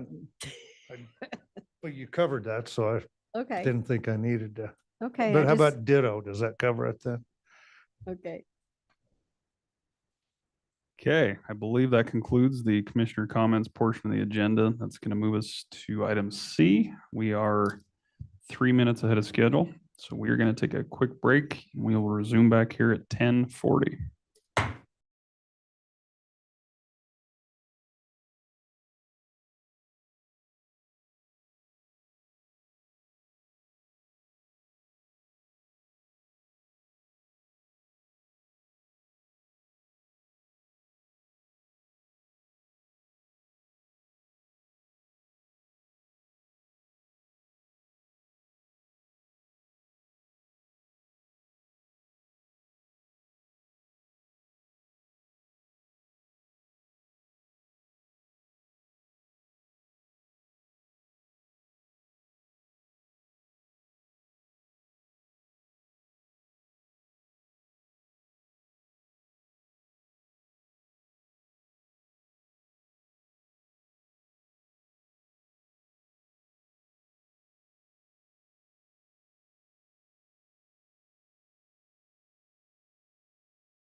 Okay, I'll go get a.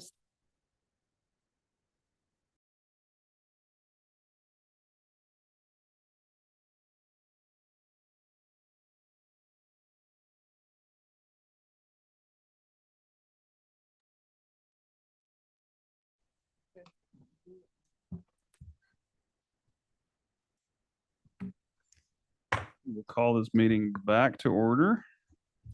Everyone's on a kick to remain ahead of schedule, and I got some good news for you. We had an item drop off, so when we get to that, I will explain. But first up, under tab C, item number 2 this morning is the approval to award a contract for the 2025 Community Services Block Grant Community Needs Assessment. Joining us this morning is Grants Manager Christina Marshall, and I will hand it over to you. Good Okay. morning. Good morning, Mr. Chairman and Commissioners. For your consideration, Sweetwater County was previously awarded a Community Services Block Grant funding to conduct a community needs assessment. So this is a mandatory compliance requirement that must be completed every 3 years and is overseen by the tripartite board, which you may recall is a public advisory board to the county commission. So the overall project goal is to identify the key causes and current conditions of poverty in Sweetwater County. This is an important part of the tripartite board's responsibilities to plan for and make strategic recommendations about the use of CSBG grant funding and recognize emerging public policy issues. So the solicitation process for the community needs assessment consisted of the following steps. I advertised a legal notice for request for proposals on March 6th, 13th, and 20th. We accepted proposals until 5 p.m. on March 28th. And then it was reviewed, they were reviewed by April 7th to get on this agenda. So 8 consulting firms from across the entire country inquired about this project, and 3 proposals were received by the deadline, which were reviewed by a committee. Because the project is for professional services, there is not a mandatory low bid award. So in your packet, I have listed 3 proposals. They were from Western States Learning Corporation, doing business as a line. Second was Corona Insights, and third was Community Builders, Inc., or CBI. So staff notes that Commissioner Slaughter is the current appointee from the commission to the tripartite board, but was not part of the review committee so that there would not be a conflict of interest.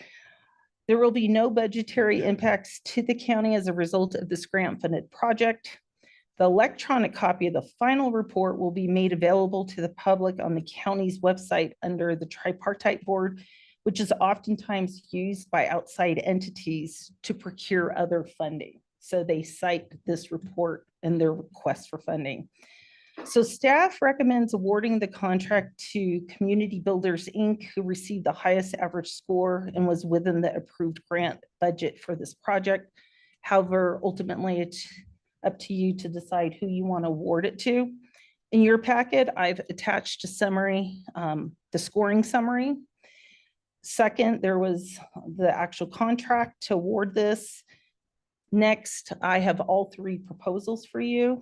And last, I share with you the RFP ad and RFP project specifications. And with that, I'm happy to answer any questions. Thanks, Christina. Any questions or comments, commissioners? Yes, when will the study be completed? Mr. Chairman, Commissioner Tolman, per the contract by the end of August of this year. Okay. And I would be happy to let you know when that is available. Commissioner Slaughter and I discussed yesterday, he might be sharing with you the main points from the study. Any other questions, comments? Thanks for the background. I went through those proposals and I thought the one that's recommended here was good. I appreciated the fact they broke down the different costs and phases and how they were all gonna, I guess, a plan to address those different needs. So I thought they were all very good, but I I understand why you had the recommendation you do. I thought that was a well put together proposal. So thanks for your efforts with that. And if there's no other questions, I'd entertain a motion to approve and authorize the chairman to sign the contract for the Community Services Block Grant Community Needs Assessment to Community Builders Incorporated as presented. Mr. Chairman, I would be happy to make the motion. We've got a motion by Commissioner Toman. Do we have a second? Second. Second by Commissioner Slaughter. Any discussion? Hearing none, all those in favor signify by saying aye. Aye. Aye. Aye. Opposed, nay. Motion's unanimous. Thanks, Christina. Thank you. Appreciate it. Item number 3 under the action and presentation items portion of the agenda today is the award of the fiscal year 25 paint striping project. And joining us this morning is Public Works Director Gene Legarski. Morning, Gene. Morning, Mr. Chairman, Commissioners. What you have before you is our annual paint striping contract. Again, we received one bidder. It was a good bid. Yeah, if you noticed, we actually engineer's estimate was still $3,000 less, but it's better than 4.5 million or something like that. So we might be getting better at our prices, but I doubt it. So don't hold your breath on that. SNL's completed many projects for us in the past. They do a very good job. I recommend awarding this contract. It'll be paid for through fuel tax funding. Very good. You were 2,600 off, so Yeah, job well done. I did notice that. but we still have to complete it because we're low and we don't have any paint striping equipment. So it's gonna be tough. Questions, comments on the request? If not, I'd entertain a motion to award the bid for the fiscal year 2025 paint striping project to SNL Industrial in the sum of $379,603.60 and authorize the chairman to sign all necessary project documents. So moved. Motion by Commissioner Richards. Do we have a second? Second. Second by Commissioner Jones. Any discussion? Hearing Yes, none. yes. Commissioner Tillman. Well, how are you going to do it if you have no equipment? Guess our guys will ask you for an $800,000 striper. How about that? I think that $2,600 is fair since we don't have to buy a striping machine. Thank you. Any other discussion? All those in favor signify by saying aye. Aye. Opposed, nay. Motion's unanimous. Next item is item number 4. We've got resolution 2504 EN01 for County Road number 1100 on Signal Drive. And we'll hand it back to Gene. Thank you, Mr. Chairman. A little bit of background on this. Through the city of Rock Springs review process, there's going to be a new Dollar General on that location across from Pit Stop. It'd be on the southwest corner of Signal and Foothill. It is in the city. However, in reviewing their construction drawings and stuff like that, it was noted that a portion of Signal Drive, which is in the city but owned by the county, was not originally given to us when that was still a federal lot. We had a grant through there from the 70s to make Signal Drive, but now since the owner has it and we have a way of, they had a survey and everything like that, we would like to obtain this piece from them. They are going to give it to us. But they have no reason to have it because it is, northbound of the lot to the center line of Signal. If you guys know anything about that area, the city county boundary is pretty much the center line. It's the section line right there in Signal. So the north side of Signal Drive is in the county, the south side is in the city. However, the city maintains and owns and operates all of Signal Drive. It's important for us to kind of close the loop on this. We've done it on some other ones, Black Kettle. If you guys remember a while ago and stuff like that, where we're just picking up pieces. The interesting thing about this is they have not closed on the land yet. The quitclaim deed is from the original owners, but the quitclaim deeds are down in my office signed by them. They are not closing on the land until next week. So they are asking if you guys can tentatively approve this resolution. And then what will happen is the resolution will be filed. I'll get the quitclaim deeds filed a couple of days before they close. I don't know the exact closing date, and send it to them so they can wrap it in with their closing documents. They do not want to file it at this time until they get a definite closing time and date. But if we did it after the fact, it would have been May 6th and everything would have been already done, basically. So. Okay.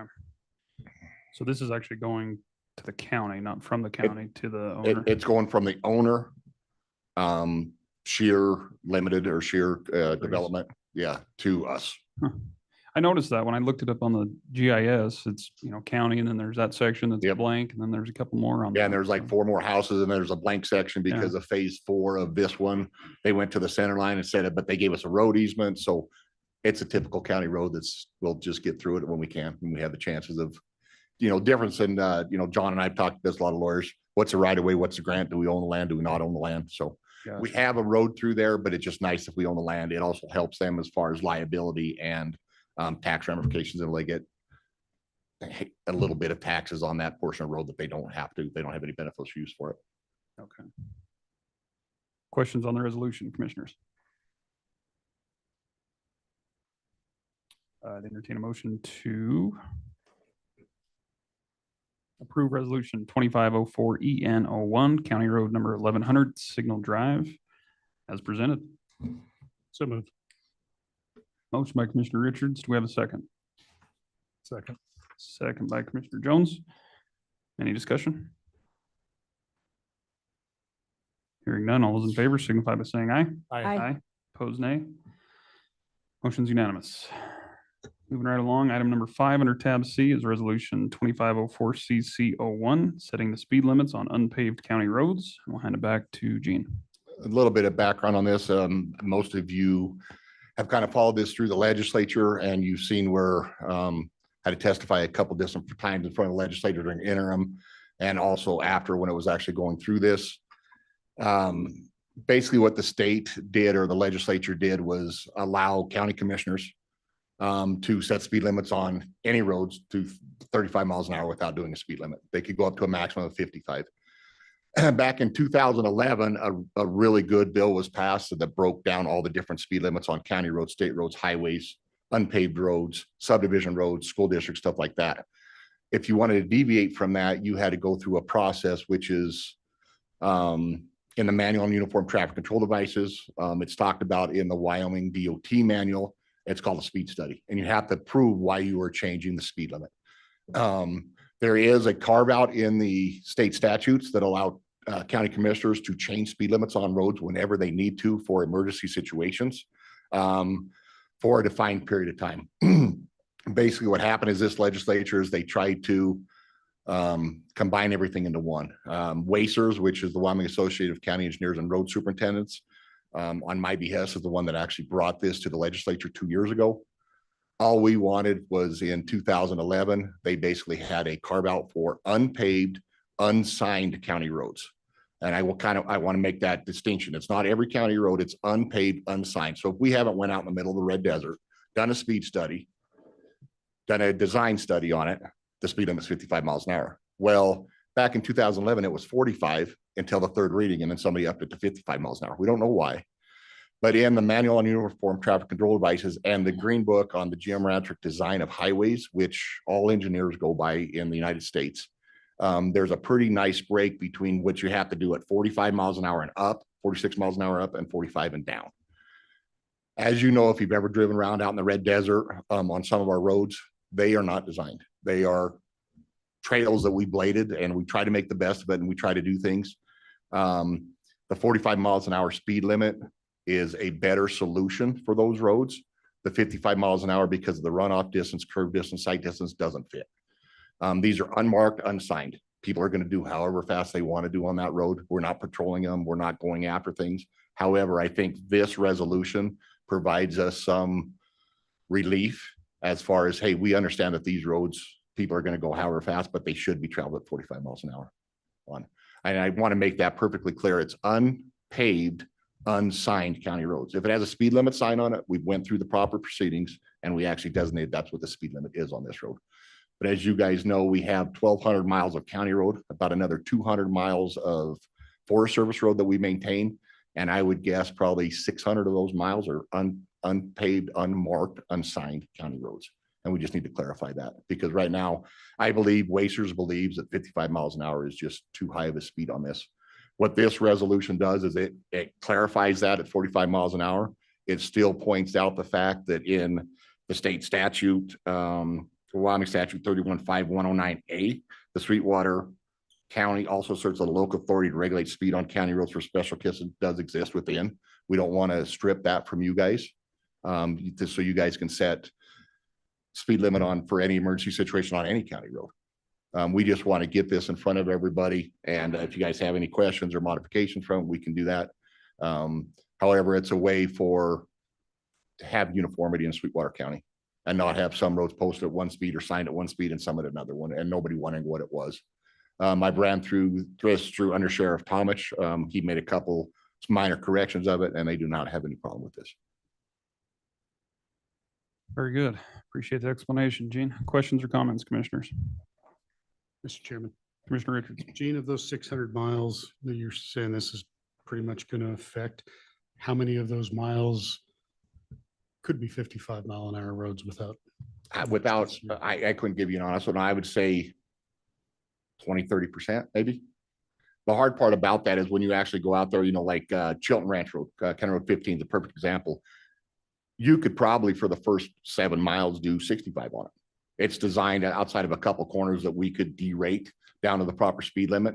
But then once you turn by 15-mile no and start heading east, it's probably a 35-mile-an-hour road.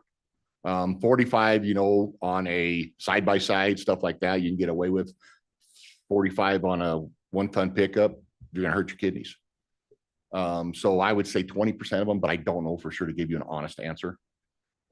Gene, do we have a process for our constituents to identify roads that they'd like to see? They do. Yeah, they can call us, and we have, we don't get them all the time because a lot of people they mention or complain about speed limits where they live, subdivisions, stuff like that are already regulated. Interestingly enough, we have never had a constituent talk about the speed on any road out in the Red Desert or around Siskiyou or anything like that. They've never. No, most of them are The limit north is of they town, drive- Jamestown. They drive whatever they drive. Yeah. Yep. Any other questions, comments? I think there's a little bit of a misunderstanding on how some of this came about. And I think you covered it well, Gene, with the legislature this year making the change, but there seems to be a misnomer that these are all going to be patrolled roads and that they're going to be hard set. And it's just certainly not the case. And as it's been pointed out, people are going to drive whatever they want anyway. But we have to have a standard, and it's no different than those paved roads or, city streets or whatever the case is. No, a perfect example, not a perfect example, but if you look at the new section of road, I call it new, and I think we did it 5 years ago, north of Sasnos to 191. That used to be a chip sealed dirt road. We went out and paved it. It's this design speed limit and the posted speed limit is 55 miles an hour. The reason why we couldn't do that to 65 miles an hour is we couldn't get more BLM right of way. So if you actually look at the front slopes of the ditch and stuff like that, we were limited by how much we could slope those. And then the back slope to make a safe road. It's by all means, it should be 65 miles an hour, but the design standards for front slopes and four slopes, we had to have it at 55 miles an hour. No different than here, the 45-mile-an-hour speed limit versus the 55 versus 65. Design standards are way different on a 45 miles an hour speed limit because you have more reaction time. You have more sight distance. You have all that different stuff. So, but I want to make clear that these are for unmarked, unsigned, unpaved county roads. Very good. With that, commissioners, I'd entertain a motion to approve resolution 2504 CC01, setting the speed limits on unpaved county roads as presented.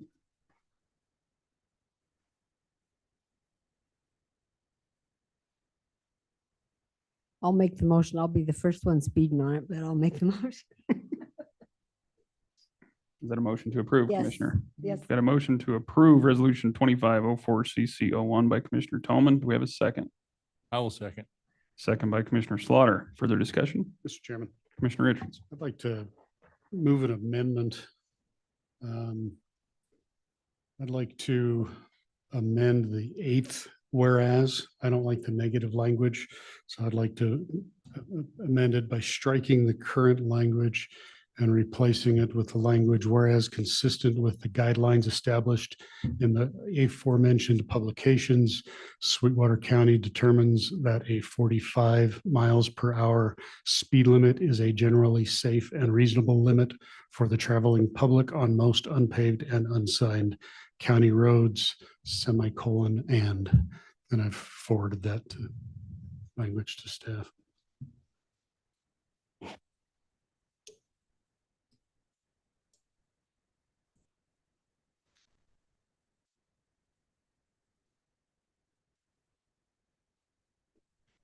Have any issues with that, Gene? No. We do have a motion to amend the 8th whereas by Commissioner Richards as presented there. Do we have a second to that amendment? Second. Second by Commissioner Jones. Discussion on the amendment. Not all those in favor of the amendment signify by saying aye. Aye. Aye. Aye. Opposed, nay. That amendment passes, which brings us back to the resolution. I would entertain a motion to approve the resolution 2504CC01 as amended. I think we already have that. We just- Oh, excuse me, we had it by Commissioner Toman and second by Jones. Commissioner Slaughter, I believe. Jones, The amendment. I thought, Yeah. oh, never mind. The original motion was moved by Commissioner Toman, second by Commissioner Slaughter. Thank you. As amended, do we have any further discussion? Hearing none, all those in favor signify by saying aye. Aye. Opposed, nay. Motion's unanimous. Thank you. Thanks, Gene. Item number 6, Commissioners, was the fire contract agreement discussion between us and Fire District 1. Chief Kitchener is out sick today, so he is unable to be in attendance. So with that, we are going to postpone that until the May 6th meeting. And with that, that's going to move us on to item number 7, which is the 2024 annual report and updates of the Sweetwater County Conservation District. And we've got, looks like a little bit of everyone here. So we've got 15 minutes slated for you. So we're going to try and hold you to it, but thanks for joining us and please introduce Everything yourself we for the can to get record. you out in 15 minutes. I brought extra help. Now keep me from talking too much. First off, I wanted to thank you guys for all that you have done to help with these plans on the specifically that Rock Springs RMP. You guys picked that up after, we were the ones that negotiated with as a cooperating agency with the BLM, but you guys had the wherewithal to continue it, move it on through the legal and the governor and everything. And we really appreciate that. You guys have done a lot to help Sweetwater County. I'm just going to do a quick review on the things you're all familiarized quite a bit with the drop structure, so I'm not going to discuss that. I've brought Larry Folks with me. He'll talk about that. Stephanie will talk about some of our plan and various different things, and also brought Karen, our administrative officer over at the district. Some of the things we're going to be working on this year include working on as a cooperating agency with the BLM on 4 different BLM offices, Rollins, Rock Springs, Kimmer, and Pinedale, and also the Ashley and Ashley National Forest, Bridger Teton National Forest.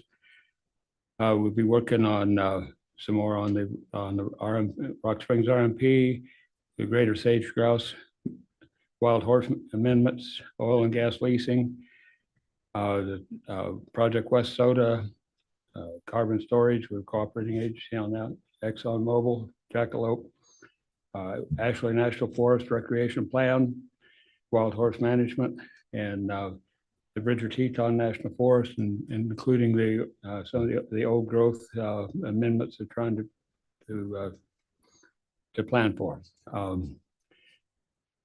That's in general what we're going to be working on. Some of those we have been working on, and we're going to continue working on those in the coming year. I'll take the time, turn the time over to Larry for an update on the drop structure, and then we'll go with Stephanie and then Karen, and then I'll close and we'll have some question time. Very good. Thanks, Mr. Burris. There's no way you're making 15 minutes with that lineup. Morning, Larry. How are you? Good, how are Mr. you? Chairman, County Commissioners. Just wanted to give you a brief update on the drop structure. First thing, it is still there. It hadn't washed out yet. So, at the end of January, we did our core sampling up there around the whole structure, which hadn't ever been done. And, they done 7 holes. Got sampling on that. We have not got the full data report back from that yet. We should be back to us this week, actually, from AET, who done the sampling, and they're out of Sheridan. And Russ Hamilton with WWC is the engineering consultant that we're working through on that. I'm sorry. He will be writing a grant for the repairs on this to help out with any repairs that we will be doing. So also with the data that we have gathered from the sampling will also give us more opportunity for better grant as well. So like I say, it is still there. We are waiting back on the data from the core holes, and we'll see where it goes and see what the recommendations are. So you guys have any questions on where we're at with this? I don't think so. Appreciate your time meeting with me and showing me Yeah, we had before a the good core visit sampling out and all there. that. Yeah. Yeah. So Okay. look forward to seeing what they come up with out of that. All righty. Well, thank you. Thank you. You're next in the hot seat. Good morning, everybody. In 2024, WLCI re-engaged the Conservation District position with Sweetwater County, so we now represent all of the conservation districts. And we had attended several executive committee meetings and were involved in discussion with the BLM on the impacts of repositioning the BLM coordination team lead to Cheyenne and what that could do to the collaboration and the partnerships that we do have here locally versus having someone out of Cheyenne. We had some concern with that. We also discussed funding with the BLM, and we are concerned about maintaining the partnerships in the structure until the BLM can figure out the funding and the current administration and all the challenges that we've all seen. We attended several local project development team meetings in Carbon, Sublette, Lincoln, Uinta, and Sweetwater counties, mainly focusing on the habitat improvement projects on a landscape scale in the Colorado River Basin. Sorry. These projects, of course, are the upstream from us are consisting of treating invasives, stream bed restoration, improving fish habitat and rangeland health, which is all within the Green River Basin, which affects us in Sweetwater County.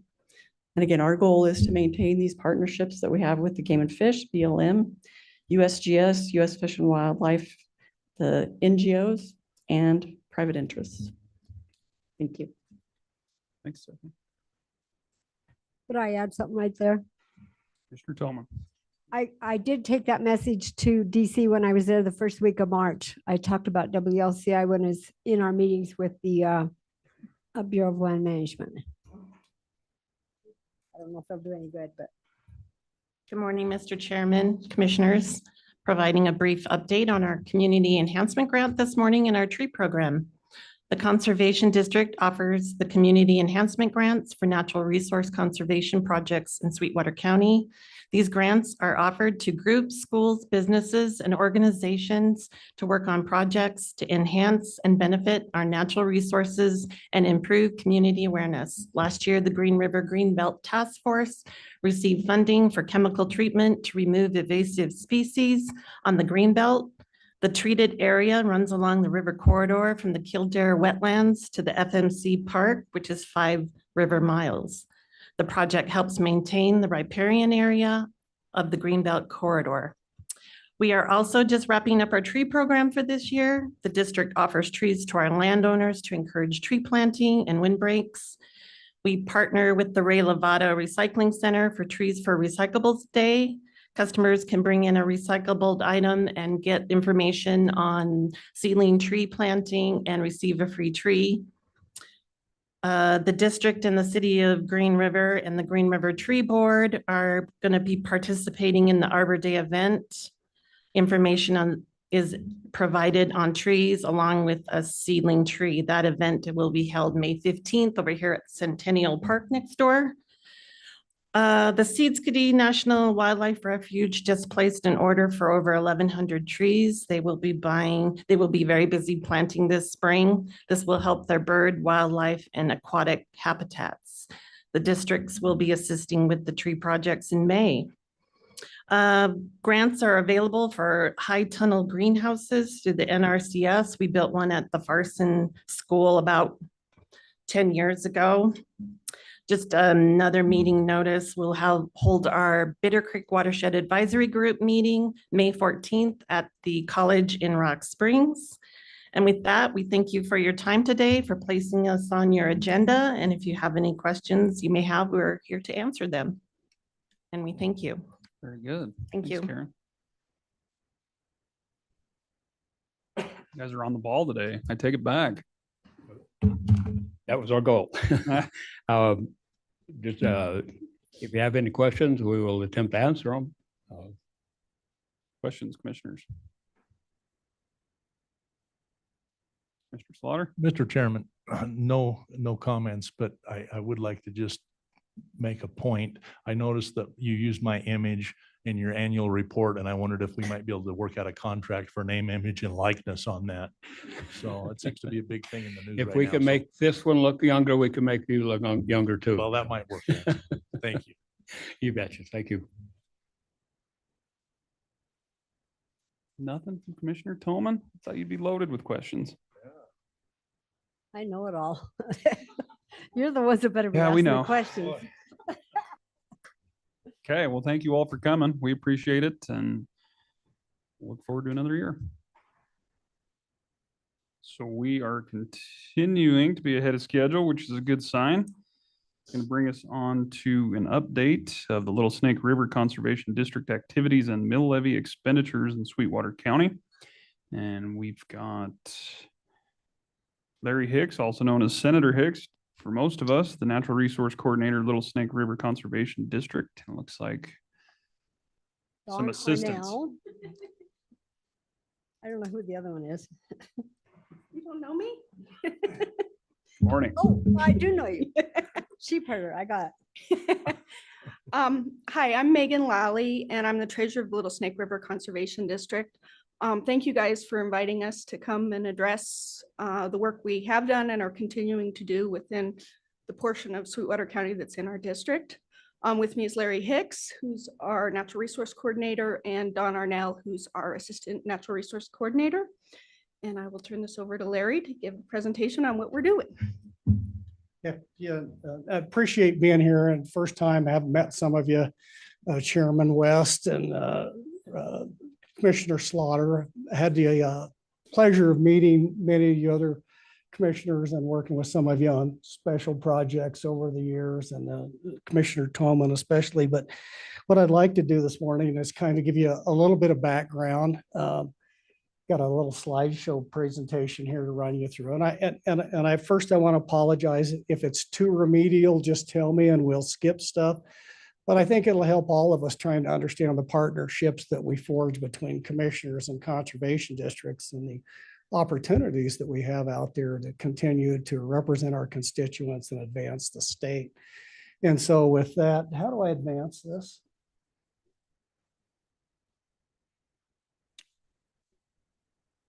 Can I do it up here? Or? Oh, yeah. All right.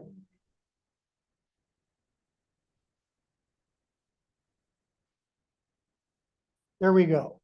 And so just a real quick history. This kind of gives it an outline of the stuff that you see in dark is the land that was included in the Little Snake River Conservation District 2 years ago.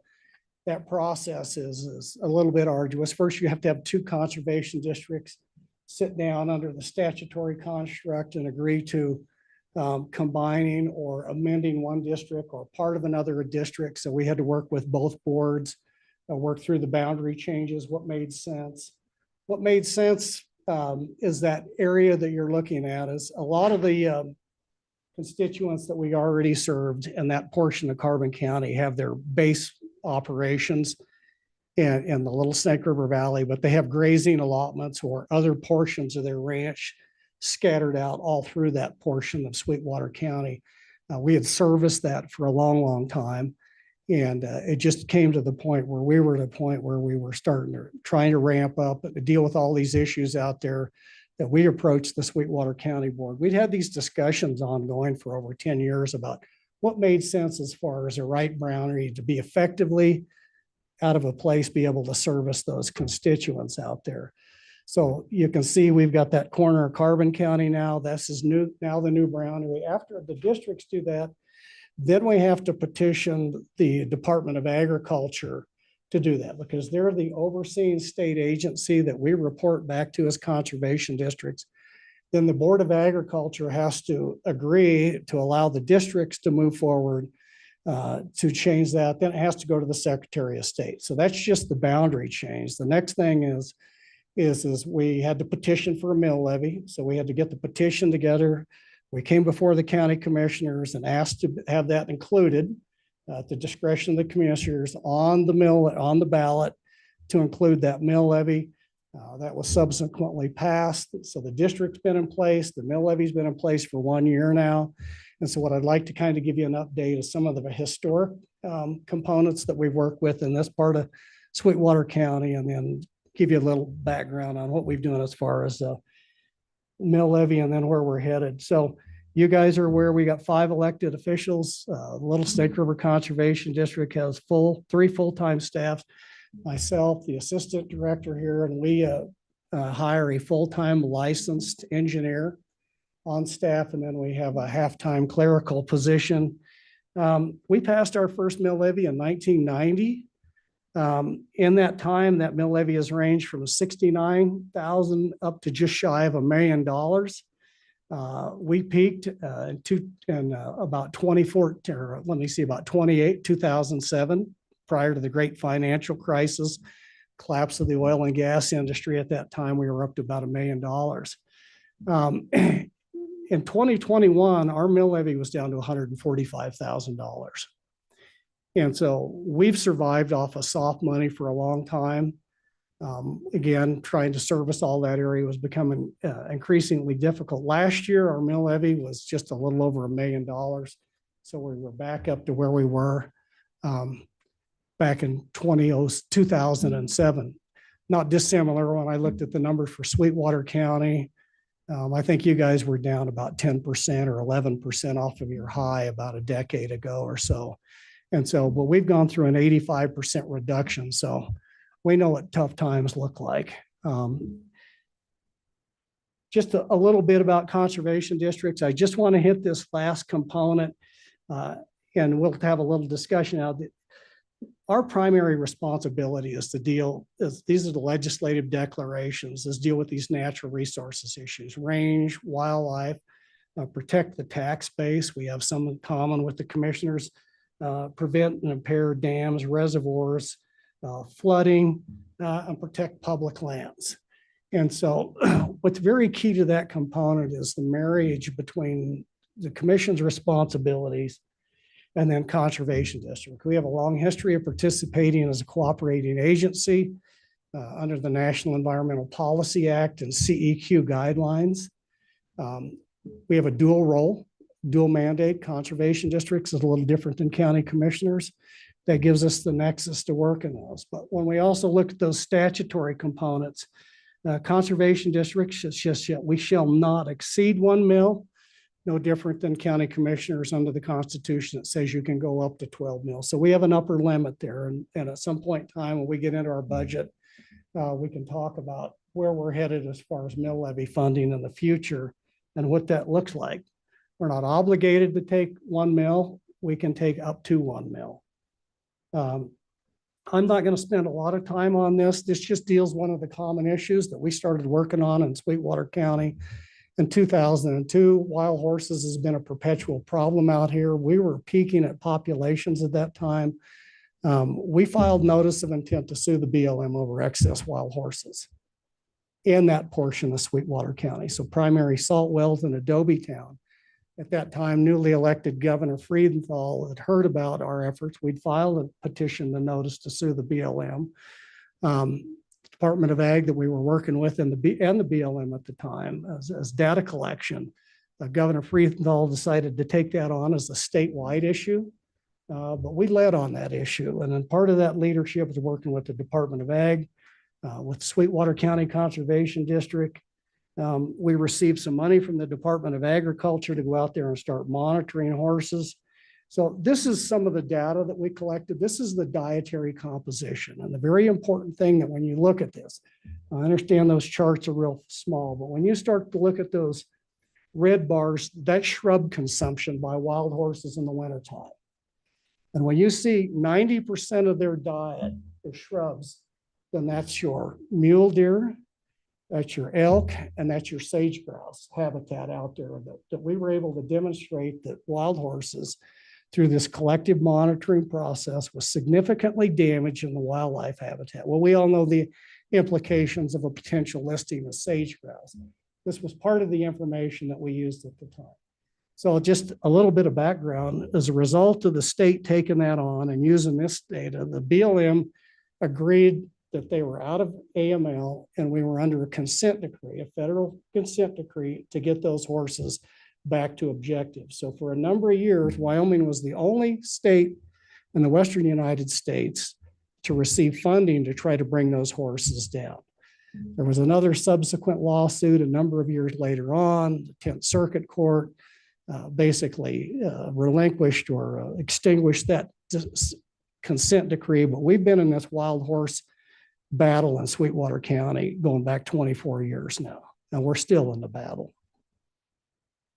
This just shows us where some of the winter collections were. These sites are all the way across.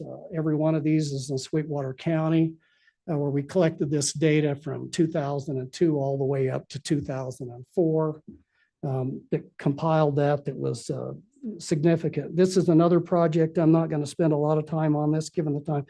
We entered into an agreement with the Forest Service back in 2003 when Congress first authorized stewardship contracting as a form of new type of management of the forest.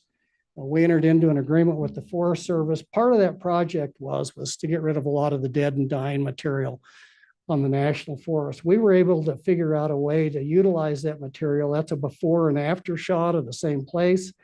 We hired a logging company. We brought in a large tree masticator that grinds these up and makes them into chips out of Jackson Hole.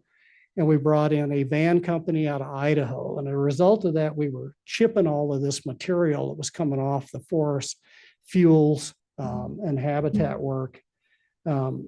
Just some photos of that.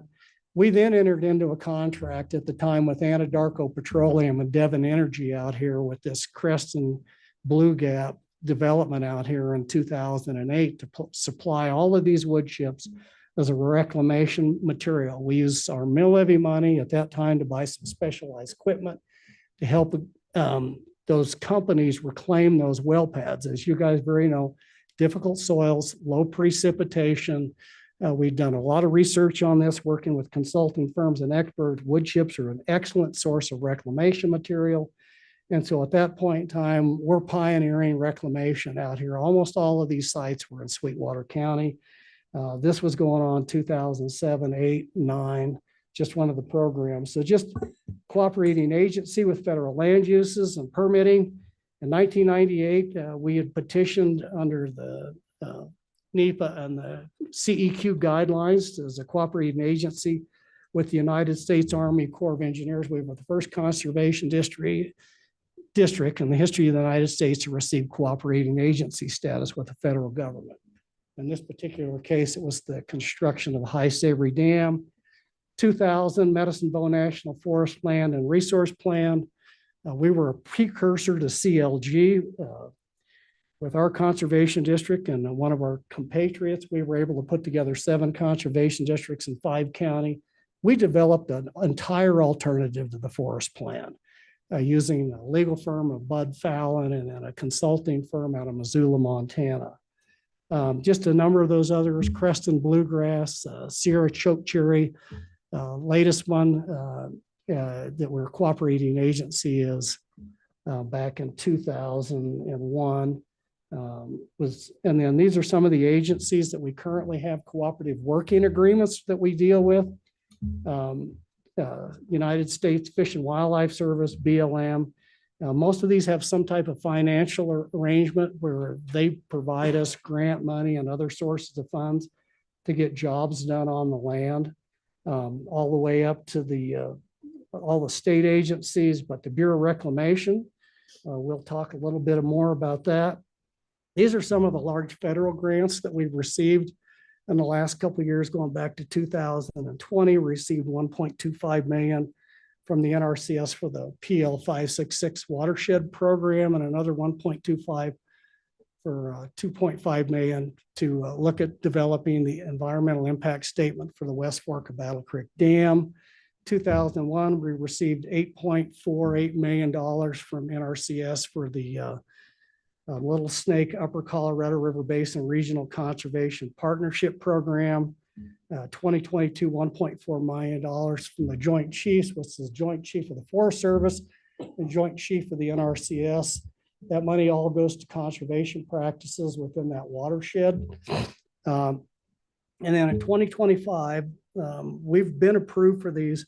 We were approved under the Upper Colorado River Drought Contingency Program through the Bureau of Reclamation. We submitted 2 grants. One that we were the primary author on was $11.2 million for aquatic resources.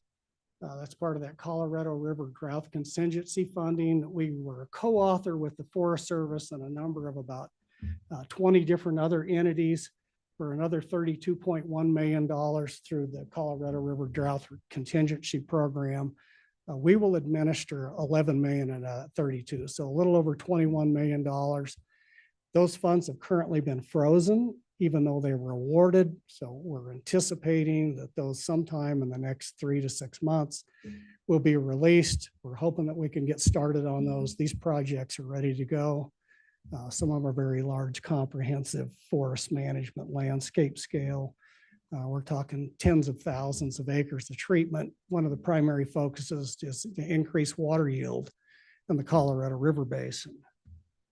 So real quick, this is just a summary of mill levy versus grant funding. So the lighter blue color is our mill levy funding going back to 2014. The light green bars are the grant funding that we've brought in each of those years. And so when you look at that, on average over the last 15 years, we run about a 6-to-1, 7-to-1 ratio. For every dollar in mill levy, we bring in $1 of grant funding. And so we're generating revenue for this area within the conservation district. And so you can see the 2 big expenditures there for 24-25 is that BOR money. We'll be responsible for about $21 million of that money that we've received through grants through the BOR. You see the other ones that I talked about there with some of the big federal funding projects. Small water projects. These are projects specifically done. We work with the state of Wyoming and through the small water project program with water development. We run about $900 to $1 million a year in small water projects within the conservation district. That's just the grant funding, the other side of the program. So we're running somewhere about $1.6 to $2 million a year. These are projects specifically done in Sweetwater County. You can go back to 2000 to 2013. Ones I want to focus on are the large numbers, the total project cost. These are monies being spent in Sweetwater County. That the green is the grant money that we brought in to help facilitate those projects. The other important component on that, that's just the dollars. It doesn't show our contribution to write the grants, administer the grants, and then with our licensed professional engineer, we do most of the engineering on these. So you can add about another 10 to 15% of local match money just through what our agency provides and assistance above and beyond those. So just a couple quick, some of the cooperators. So one of the really important things, so the dollars are important, but more importantly is where are those dollars spent and how are they spent? And so while we manage these projects and we develop these projects, That money is about 85 to 90% of it stays right here in Wyoming and is spent in Wyoming with local contractors. A lot of the heavy construction work is by oil field contractors. This just gives you a list of a number in the last few years so that money is going right back into those communities. So we take that mill levy fund, we leverage, get additional grant money, and then we turn those monies back over into the community. So I'm not going to go through this. This just talks about, the very view of conservation and the nature of this, as I think is embedded in what the state tried to do a number of years ago with their water development program, is taking those, again, primarily what we're deriving mill levy off of is ad valorem taxes off of production and natural gas. That's the number one source of revenue within this portion of Sweetwater County. Much higher than what the physical property is assessed at. And so we're taking that one-time renewable resource dollar off of that. We're leveraging that, getting additional grant money, and we're putting that back into the landscape and the conservation activities, where it's wildlife habitat, whether it's wild horse management, whether it's reclamation, whether it's improved ranch facilities and ranch management. It is literally trying to leave a legacy for the next generation of a one-time renewable resource, in this case, hydrocarbons that are here today. And once we produce those, they're gone, and taking just a small piece of that revenue and reinvesting it back into the conservation and in our communities. And so with that, I thank you for your opportunity to present to you guys today just a little bit of background on some of the things we've got going on. We're 1 year into this mill levy thing. We're in the process right now in advertising for an additional engineer or an engineering technician to start building out. We fully anticipate that it's going to take 2 to 3 years to build out the entire program, with this added responsibility of this ground that we've taken on in Sweetwater County. And so with that, Mr. Chairman, I'd stand for any questions. Look forward to the partnership that we have with you as Sweetwater County Commissioners and getting some work done. So thank you. Very good. Thanks, Mr. Hicks. Appreciate the detailed presentation there. That's a lot of grant money. That's incredible. Thank you. You guys have been busy. You look pretty familiar with the microphone too. I'm not sure why. But questions or comments, Commissioners? Commissioner Slaughter? Well, Mr. Chairman, and I'm not sure how to address you, Mr. Hicks, Senator Hicks, but I'll try and cover both. So, Mr. Hicks, then, just to clarify a fundamental part of the presentation, a lot of information there. Really appreciate all of that. But for my edification and for possibly some of the other people who may not understand, could you kind of describe you just organized the new Little Snake River Conservation District recently, 3 years ago, roughly, if that's the case. But you're talking about levies that were in place going back into 2007 and those. So I'm assuming that those levies were in place under another conservation district at that point in time, and you reorganized, and that's what's taken place. And now your boundaries have expanded, and you've taken in some different area, but you've formed a new conservation district, and that's where this levy is being created now. Is that somewhat correct? I've been trained in the legislature. So, Mr. Chairman, Commissioner Slaughter. So our district boundary has been in place since the 1950s in Carbon County, the Little Snake Conservation District. In 1990, they passed a mill levy. And because historically, literally from the town of Baggs where my office sits, it's 16 miles to the Sweetwater County boundary. And so we've always serviced a big portion of Sweetwater County, but we were doing that primarily with the mill levy from Carbon County. And so at one time, you guys and the Conservation District here provided some money to help us do that. As budgets got more constrained, we just kind of took that on because their ranch is right there, but all their BLM grazing allotments are in Sweetwater County. So we've kind of always worked in that area. So through a series of discussions with the Sweetwater County Conservation District Board, it made sense to really be able for us to do our job was to say, look, let's have this discussion about it. So we didn't create a new conservation district, what we did is take part of the Sweetwater County Conservation District and rolled that into the Little Snake Conservation District. Initially, conservation districts were conceptually designed to be on watershed boundaries, not state lines or jurisdictions, back to the Wesley Powell's theory of Western land management was supposed to be watershed based. But we kind of took that and said, we're not going into Colorado, but we can work with our Wyoming compatriots and then deal with what we call operating units, which makes sense. And so what we effectively did in 2023 with the district is we said, we just changed the boundaries between Sweetwater County Conservation District and the Little Snake. And we enrolled that portion of Sweetwater County into the Little Snake Conservation District. Did I confuse you or was Oh, it? you answered my question Okay. and I thought that I understood what had taken place, but I wasn't sure possibly if some of the other people might understand that. Okay, all I right. had some background with respect to it, but Okay, some thank other you. people may not. But I'd also like to say, I really appreciate the way you're managing to leverage the funding that you're getting with that. It's very impressive and you're doing a lot of good by doing that. So thank you. Thank you. Mr. Chairman, any other questions? Mr. Chairman. Commissioner Richards? Mr. Hicks, thank you for the presentation. Very informative. I was wondering, I don't have your presentation in front of me and you went through it pretty quick, but it looked like your low point in levies was around 2021, less than $200,000. 145,000. And now you're at 1.1 million. How much of that is from the expansion into Sweetwater County? How much is it So right attributable now, to that? like all answers, we're trying to figure that out. And the reason is and so I've Sweetwater County treasurer and the assessor kind of trying to figure this question I have. So based on right now, it's about if we look at carbon and we look at Sweetwater, it's about a 70-30 split. A lot of it's in Sweetwater County, primarily because that's where a lot of the drilling activity has occurred in that Wamsutter area out there. So that's the high production area.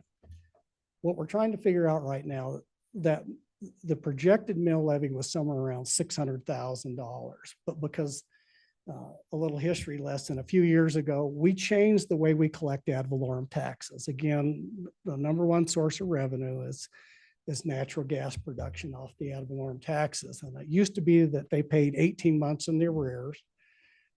And then we changed that. And then there was this lag time. And so what we're trying to figure out now is with one of these companies came in. So because the mill levy from Sweetwater County last year came in at about 260 million or thousand over what the estimates were. We're trying to figure out where did that come from. So we don't know. I can't tell you that that's an accurate number right now, what last year's were, because we were in that transition period from some companies are paying 18 months in the arrears, but on this certain date, they had to start paying the same time they do their severance taxes on a monthly basis. So now we get monthly distributions from Sweetwater County and Carbon County, but those did not add up to what last year's was. We're trying to make a determination. So the best I can tell you, last year, it was about 80-20, and that's just mill levy. Those are just the tax dollars. Sweetwater versus Carbon. This year, based on the projections, it's probably going to be more like 70-30. I hope that answers your question. Thanks, and Mr. Chairman, Mr. Hicks. How much of that are you expending in projects in Sweetwater County? I mean, it looks like you picked up a good revenue source with us. Are you feeding it back? So let me just show you a couple of these. And again, we've been doing this for a long time. Now we're building out. You just don't go from 0 to 100 in 12 months. And so this is our build out, hiring the other engineer. This is a project we did last year, even before we received most of the mill levies. So this is out there on the GL road, if you guys know where that's out here between here and Wamsutter. So this is a map. When you look at all those darker dots, those are dots. Those are GPS locations from Antelope out there in the Red Desert. And so then you look at those yellow squares, there's no dots in there. And those are old sheep allotments with woven wire fence around them. And so if you look at that one on the left, that little lower red, that's 18,000 acres in a red desert that there's hardly any dots on.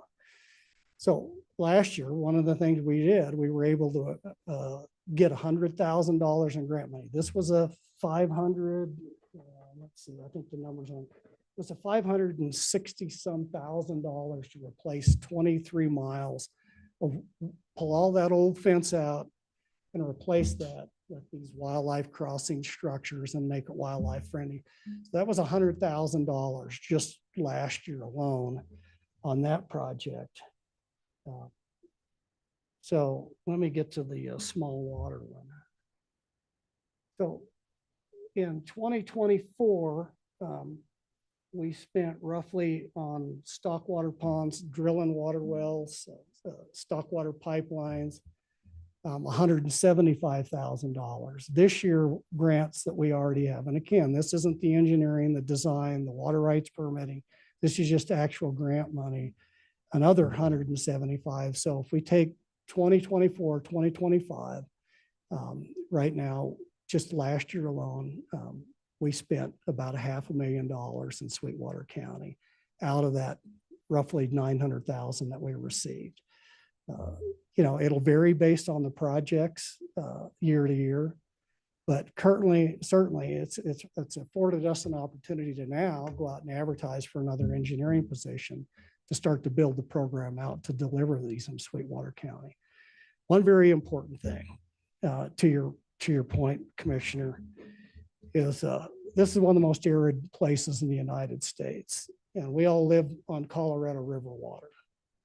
So the other intangible things that we do as a conservation district, we've facilitated a number of meetings between the Trona industry here and ranchers in the Little Snake River trying to do water exchanges. And one of the Trona companies is currently contracted with one of the ranches that in the light of a curtailment or if they come out of priority, they'll shut off down there in the Little Snake so the Trona industry can keep diverting out of the Green River. We're hydrologically connected.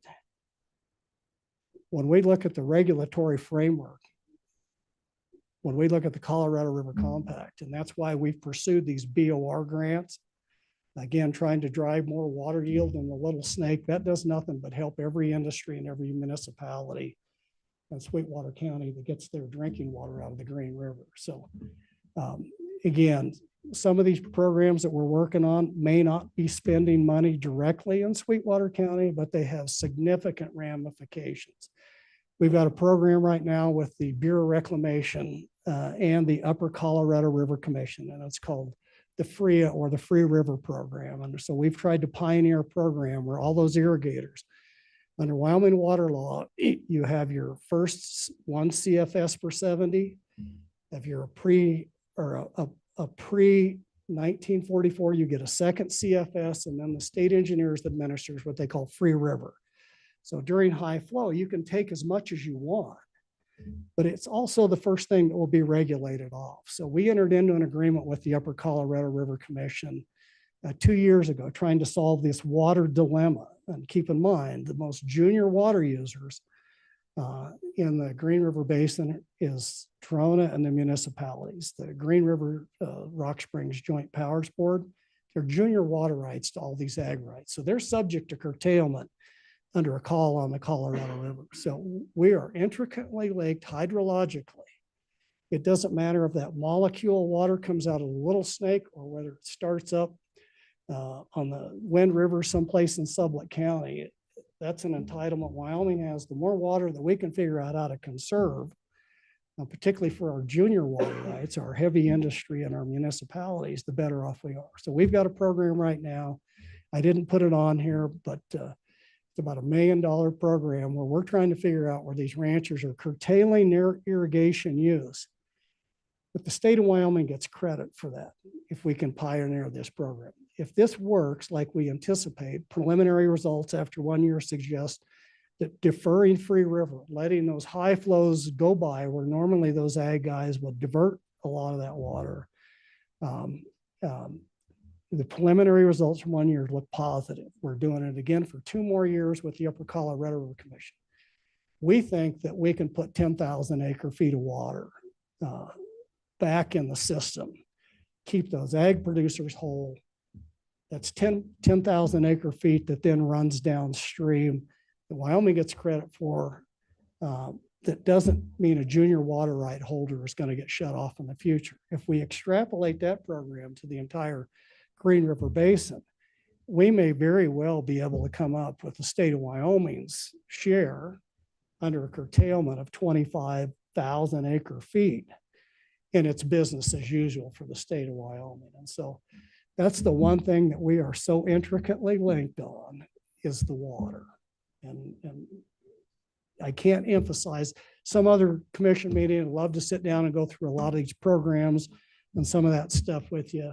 But right now we've been working with Trona Industry trying to find some of their dilemma. And we've got at least one contract with one of the ranchers over there. He will shut off so they can continue to divert. Our economies are intricately linked. And so we're here to solve problems. So I hope that answers your question. Any other questions or comments? And I wasn't trying to filibuster. I do have a comment. Sweetwater County Conservation District, we did go for a mill levy. We had the mining association, all the Trona mines down our necks, and the Child Development Center got the grant with a fraudulent leader. And we did not get a mill levy. And at that time, the Trona mine said they did not want to see us ever try to go for a mill levy in this county. So, I mean, it'd be a really uphill battle for us to get a mill levy, to be able to gear up. As big as this county is, the 8th largest in the United States, it's sad that we never could generate enough funding to be able to have a conservation district like Little Snake. We were told by the county commissioners for 20-some years, do not grow staff. So they have one staff member, Karen, their administrative assistant. And so they have to contract for all the water sampling, any kind of projects, they have to contract it. But Little Snake through all that time has been a major partner, providing their engineering and expertise and Larry's expertise in different projects. You didn't talk about the water development projects. There were a bunch of them done in 3 years ago, which you didn't even talk about today. There were like, I don't know, 7 or 8 of them done in eastern Wyoming. So I just like for my fellow commissioners to understand why Sweetwater County has been so limited and restricted and had to rely on other conservation district partnerships, Sublette County, Uintah County, and Little Snake, because they didn't have a mill levy, and I doubt they could get a mill levy now.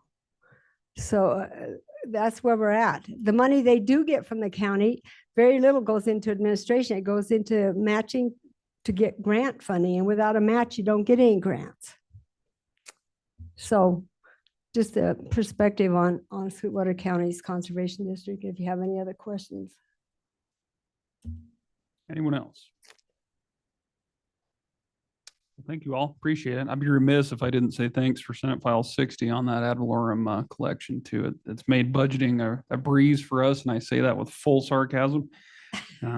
But here we are. We're figuring it out, and we're heading into that season now. So, you know, if you ever went through a situation where you had a major industrial payer declare bankruptcy and you lost $50 million, it made a lot of sense to make the transition, but it was not painless. Yeah, no doubt. Anyway, thank you. Thank you all very much. So, yeah. Appreciate the presentations. And with that, commissioners, item number 9 under tab C of the action presentation items is the Hospital Capital Fund request. We've got the CEO of Memorial Hospital, Sweetwater County, Irene Richardson, CFO Tammy Love, and the Foundation Executive Director, Kayla Manico, with us this morning. And good morning to you all. Good morning, commissioners. Thank you for having us again.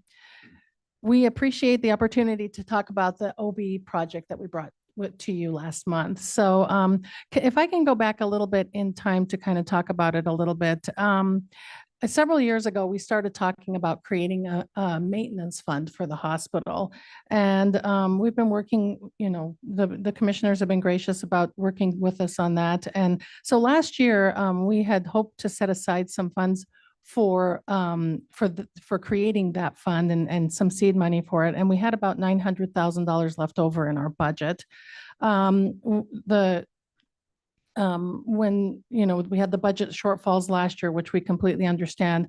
And we agreed last year to put 400,000 back into your general fund reserves and to hold the 500,000 for a project. And that's when we decided to bring the OB project. And the reason for that is because, as you guys know, there are several OB units that are closing around us, right? We've had several, even across the I-80 corridor. Evanston has closed their unit, Rollins has closed theirs, and then Kemmer has closed theirs. And a lot of the hospitals are kind of scaling back on those services that we provide. We are not. We are here to provide those services for our community. We have been having to supplement physicians to bring in locum physicians to actually hire physicians that can help us take care of those babies. Because what we've found is that we are seeing an increase in the number of births that we're delivering. So last year we were averaging about 37 births per year. This year we're projected to have about 37 births per month. This year we're projected to have about 42 births per month. So about an increase of 5 births per month or 60 births per year, which puts us at a projected amount of deliveries of over 500 per year. So we really are the only place that delivers and babies on the southwest side of Wyoming.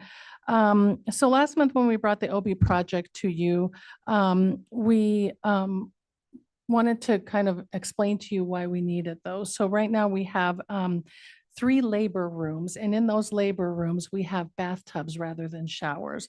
When we start getting, whenever the moms deliver, we transfer those moms to the postpartum rooms.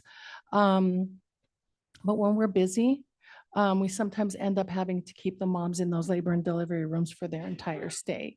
And so without having the showers, we do have some infection control issues with having the bathtubs in the rooms and not the showers. We've also found that the showers provide hydrotherapy to our patients, which is a recommended non-pharmacological pain management option for our patients, and it will help improve the quality of care for our patients. So that's why we brought the request to you, because as we've seen that we're starting to get busier, we're having to keep those patients in our labor and delivery or labor rooms longer. And so we just were hoping that we could upgrade those rooms so that we could put showers in the rooms. The next part of the remodel involves putting a bathroom in the recovery room. We also talked about that. Currently, there's not a bathroom in the recovery room. We do have to escort our patients to the staff restroom. And again, to increase the quality and safety for our patients, we would like to put the bathroom in the recovery room. And, last month, you had asked that we look for other options, which was a great idea because we've been very good over the last several years about getting grants. And I think leveraging that money and finding funds to match is a great idea. And we took it very seriously. So I put together a group with Kayla, our foundation director, Tammy, our CFO, and then we also included Christina Marshall, the grant writer for the county, so that we could look and see if there's any options for us to maybe help us fund or do a matching grant for this. So I'm going to turn it over to Kayla now for a second so that she can talk about what she found with the grant options. So, Kayla? Thank you, Irene. I'm a little bit shorter, so all right. Did you guys receive the little breakdown? No. We have nothing. Okay. So I looked into multiple funding sources for this project. I worked, like Irene mentioned, we did work with Christina Marshall. So I looked locally, I looked at the state, and I looked federally. We spoke with a couple of different people from the Wyoming Business Council, the Wyoming Community Foundation, a couple of different private trusts and entities throughout the state of Wyoming and beyond, the Office of Rural Health and Rural Frontier of Health funding. And unfortunately, there's really not a lot out there. As you guys know, about $4.3 billion was kind of frozen in January, and that's federal funding that's coming out. So there was one out of a lot of opportunities that I normally see. There was one that Christina and I kind of touched base on very briefly. Just looked over, and basically what that would look like is the hospital applying. That federal grant would be due April 22nd. And who knows how many other entities will be applying for that funding source. With that, it's a very big application. I'm not saying it's impossible because I like a challenge. However, the outcome of that is just kind of very low of us getting that funding there. Does you guys have any questions particularly about any of the other resources? I can provide you with this. I can email this out, or I have 2 copies I can provide you with. So you did not find any other funding? Correct. No. We did reach out. I even reached out to a couple places that didn't quite fit just to see if they knew about something. And I was directed to a couple of different people and made a few new connections actually. But this project particularly just doesn't fit within the realms of the foundations and the trusts. And then the federal grant for this particular project, it's really a federal grant would be the biggest possibility. And that just isn't an option right now with everything being frozen. The one grant that we did find, there is no reassurance that that funding isn't going to go away even after applicants apply for it. So it's kind of still up in the air from what I was told. So. Any other questions? Just have a Commissioner comment. Jones? Didn't you also have Lena involved?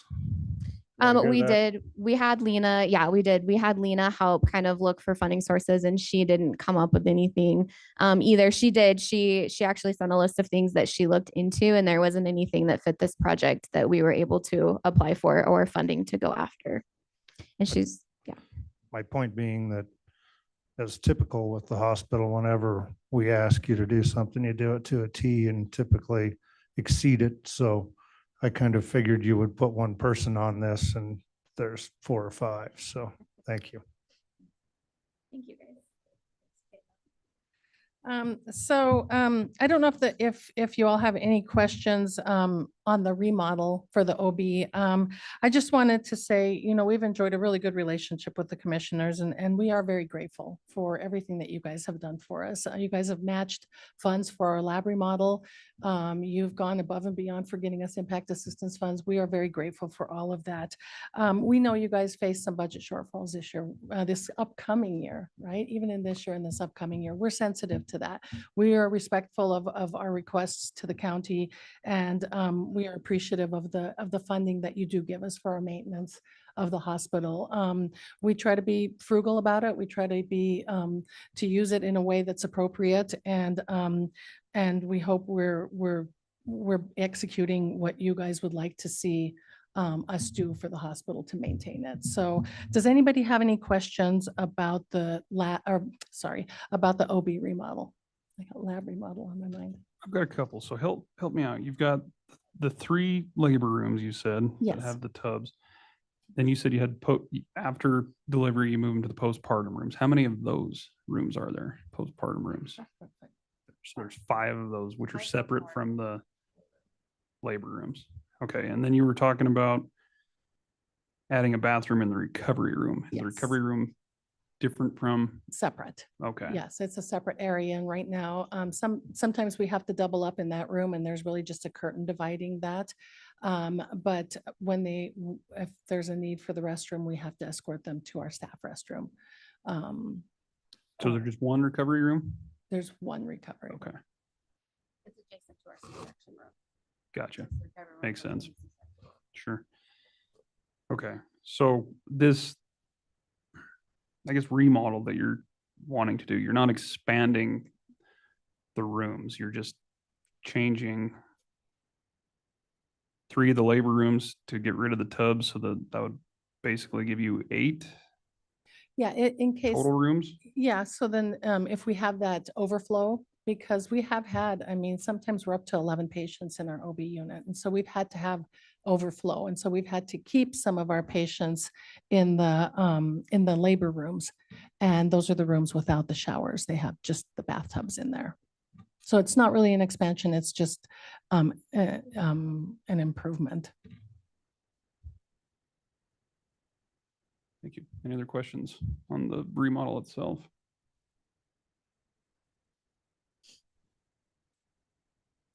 So I guess on that note, you're obviously here re-requesting, I would say, and break that down for me. I can't remember exactly what it was. I'm sure I can go back to the previous packet, but are you requesting the full It's 500,000? no, it's the $426,350 for the OB to add the showers to the existing labor rooms and to put in the bathroom in the recovery room.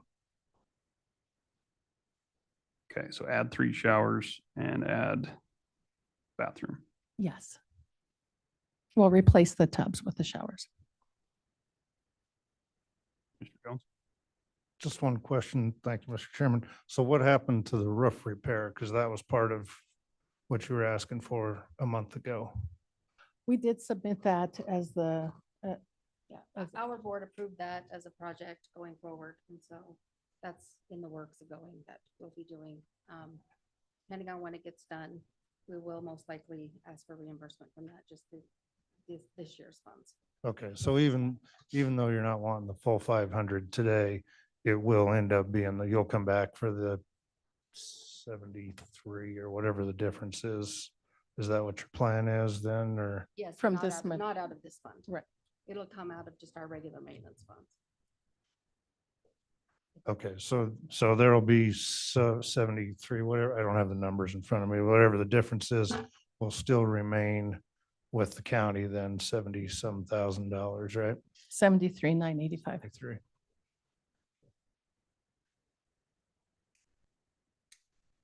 Commissioner Slaughter? Mr. Chairman, Irene, with respect to this, one of the questions I would have would be, how would you anticipate us providing the funding for you?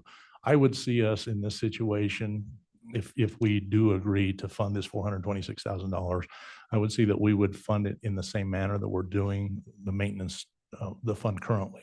So as the project was being completed, you would submit invoices to us and we would pay that? Or would you be anticipating we would pay you the full $400,000 up front? No, as we are doing the construction, whenever we get the invoices, we would submit them to the commissioners. Thank you. Mr. Jones? Thank you, Mr. Chairman. I think that's a great question because I think it's important to note that not everybody receives their funding the same way you do. Some organizations just receive funding, and you're probably one of the most transparent, if not the most transparent groups that we provide funding to, because we know where every penny goes and exactly when. So I want to thank you for that. But I think one other, obviously I'm in support of this, but one other thing that I think is important to remind the commission of, and that is that this $500,000 that's sitting there is money that was originally budgeted for the hospital anyway. They took it upon themselves to try and build this account and use their money to maintain our facility, the taxpayers' facility. So that's where this money came from. It isn't just some extra money laying out there. It isn't extra money we're providing. It isn't extra money we came up with. It's money that you all spent on our facility in order to try and make these projects happen. So thank you.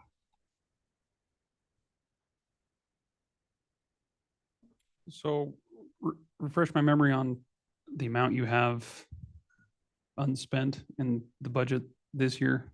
Last time you guys were here was around 1.1 million, I think. I think what was approved today, I think earlier in your meeting you approved, we had like an $88,000. So it's like probably $1,080,000 left in there. We do have some things coming up. We do have, I know you guys always pay our property insurance bill, which we'll be getting in May. And then the roof. So I'm thinking probably around 350, 400 we still have outstanding for this year. Okay. But we'll leave about probably another 700,000 unused this year. So I guess my question on that regard is, I don't like creating the separate reserve. I understand kind of the angle that was pushed last year, but I think it's proven itself. And a year later, here we are, and we're wanting to basically make it go away. And I want it to go away. I'm gonna be honest. I just think it's too difficult and it muddies the waters with the statutory requirement. I think you guys do well on your forward thinking and planning for the future, but I think it worked what we were doing. And now it's complicated because we're in a budget constrained year, and we're always in a budget constrained year, truthfully. And so I just think it's cleaner to keep the way we've been doing it. I would be more, open to the money we've already budgeted. If you're gonna have 600,000 remaining, to invoice it against that, and we take that 500,000 and put it back in the general fund, so you can move forward with your project, and we go back to just the maintenance funding, through the reimbursement process. To me, that makes more sense. It's there now. I know it's set aside for maintenance, but there is a question on what maintenance is, and we continue to go back and forth about that. But I think with our blessing, we could, figure out a way to help you with this project. And I'll be honest, I'm torn on the project as well, just because I feel like these other communities, get rid of their OB departments, and now all of a sudden that's Sweetwater County's problem, and I realize you guys can't turn patients away, and so it puts you in a predicament as well. But it kind of feels like when the legislature cut property taxes, now these special improvement districts are coming back to us asking for more money. Well, we were cut too, right? So, where do you draw that line? And I'm struggling with that, but this constantly, moving, we got maintenance money over here, but we're saving some to make it a capital, and then we're building a reserve over here. It's just, I don't like it. I like cut and dry, black and white, means of budgeting, I guess. And so I'd be more apt to trying to spend that down out of your current budgeted amount. But I don't know how soon you're looking to achieve this project, and if it's even something that can be done over the next couple months of this fiscal year, if we would need to carry some of that over, or what that looks like on your end.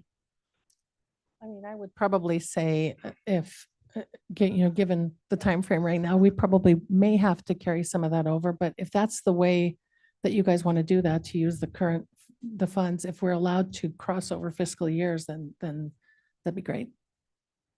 Mr. Jones. Mr. Chairman, I guess my question is, can we do that? And that question may go to Mr. De Leon. I know in the past, this commission and previous commissions have said that money is for maintenance. So if it truly is a maintenance fund, although the statute says it's to maintain the facility, it doesn't say maintenance, it says to maintain the facility.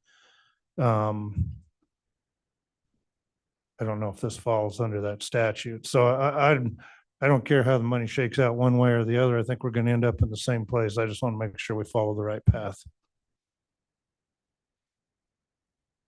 Yeah, my thoughts are it's 6 in one, half a dozen the other, truly. But I think as long as we have that general understanding of, we kind of created a mess a year ago. And so now we're trying to get back to the basics of whether we pull it out of their reserve account or we just keep it in the budgeted amount. Either way, the excess is going to be rolling back into the general fund. So from my perspective, I don't have a problem with getting us back to square one, so to speak, with money that's already budgeted.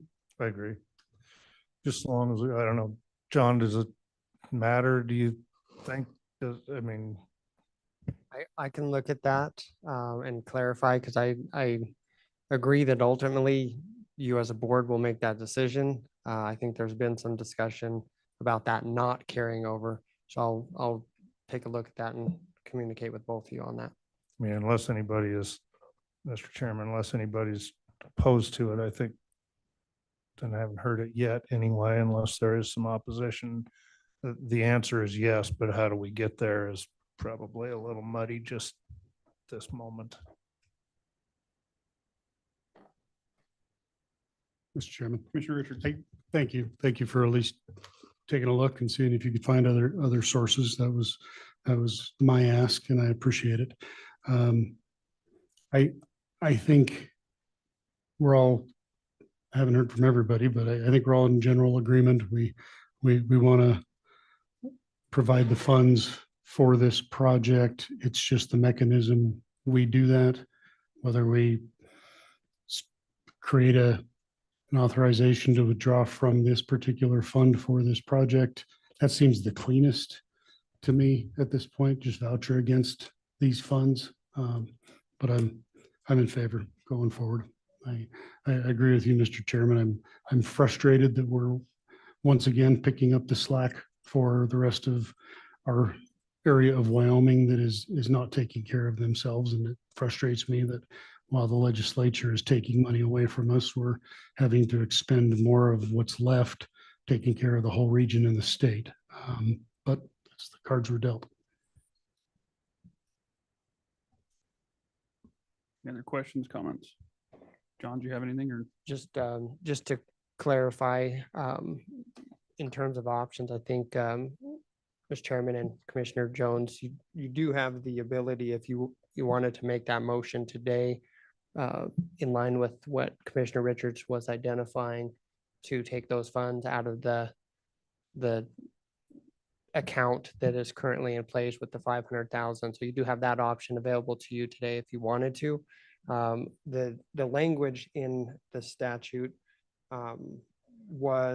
is that the Board of County Commissioners shall annually levy a sufficient tax to provide for the maintenance versus to maintain. So I'll talk with you a little bit more on that, Commissioner. But again, as the chairman identified, ultimately, you as a board make the decision on the funding regardless of which fund it will end up coming from.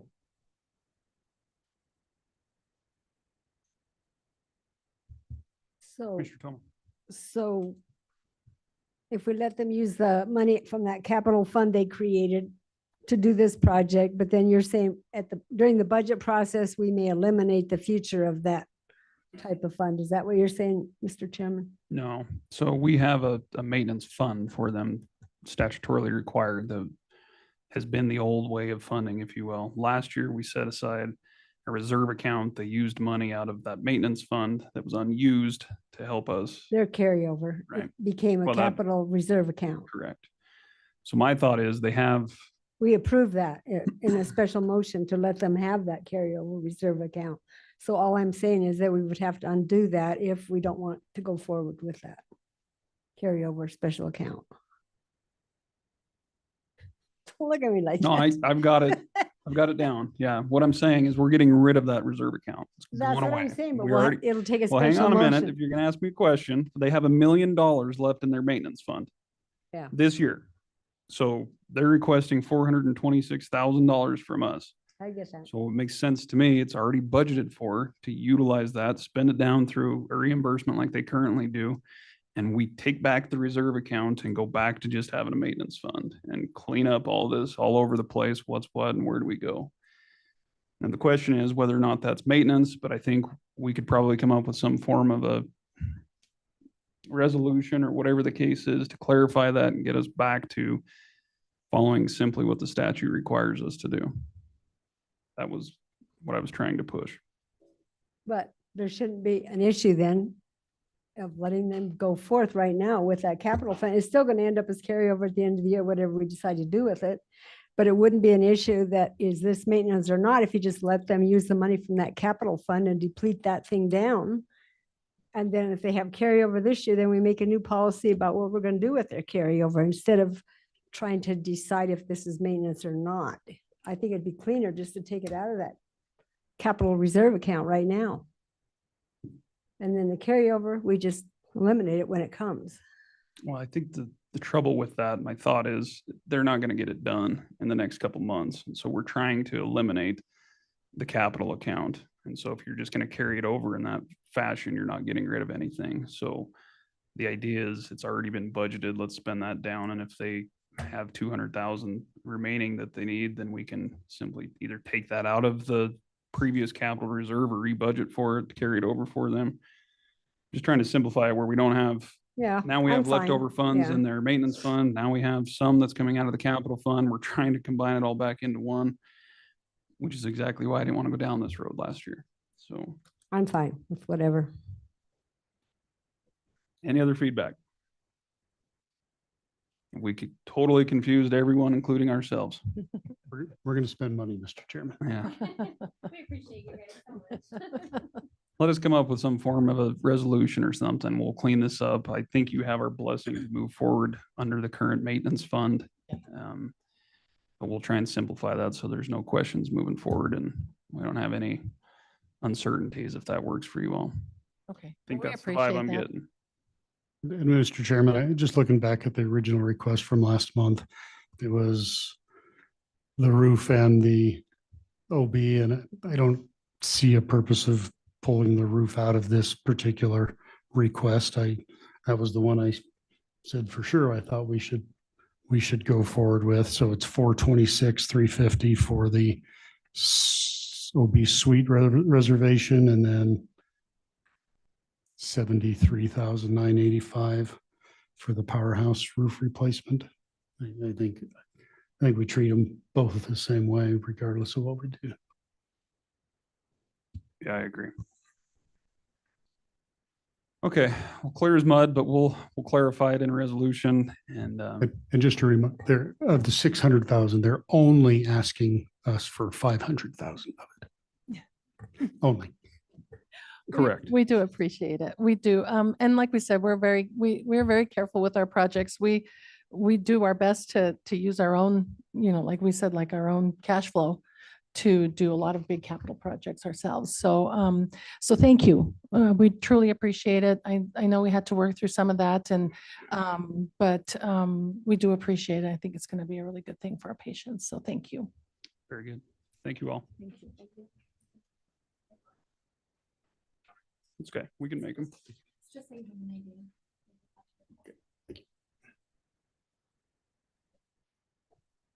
Very good. Thank you. That's going to bring us to the final item before us, I guess now afternoon, commissioners, which is item number 10 under tab C. We've got the approval of the bomb robot for the sheriff's department.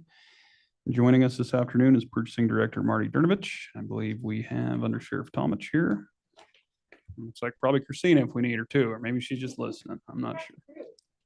Always good to be prepared.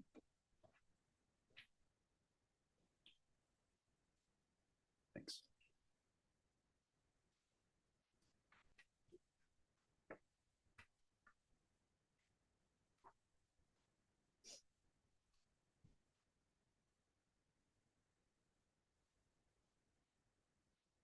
Well, good morning, Commissioners. I apologize that the bid tab was not in your packet. Unfortunately, when we got the funding from the state, the Sheriff's Office received a $244,000, I'll call it a grant for a lack of a better term, for bomb type equipment and supplies that they need for our bomb squad. At the time we got that, we had to hurry and get this robot bid out due to the time frame of when we have to have the grant funds spent, which is in 2026. But however, this is several months out of receiving this bomb robot. So with that, I worked with Joe Tomich. We put together a spec, we bid it out. I was kind of shocked that we actually got 2 bids. I didn't think we were going to get any for a while. But as you can see, we received 2, one from iCore Technologies and one from Peraton Remote Tech. The iCore Technologies bid came in at $115,800. However, they did take a couple of exceptions to the spec. The first exception was we had requested 2 isolated electrical firing circuits. It came in, they gave us an option or a workaround with the 24-volt firing circuits with mounting brackets on the outside of the robot. At the time, Joe goes, well, we could probably deal with that. However, we did ask for 15-pound lift capacity with the extended arm. The iCore will only lift 5 pounds at full extension. And according to Joe, that could present a problem. So we are here today to ask that the board allow the bid to go to Peraton Remote Tech for $126,755 due to the exceptions. Very good. Thanks, Marty. Appreciate the explanation. Any questions or comments for staff on the request? Commissioner Jones. Thank you, Mr. Chairman. Just one question. What's the difference between the 5 and the 15 other than 10 pounds? But what does that really translate into? I'm going to let Joe answer that question. I don't doubt you. I just don't know. That's all.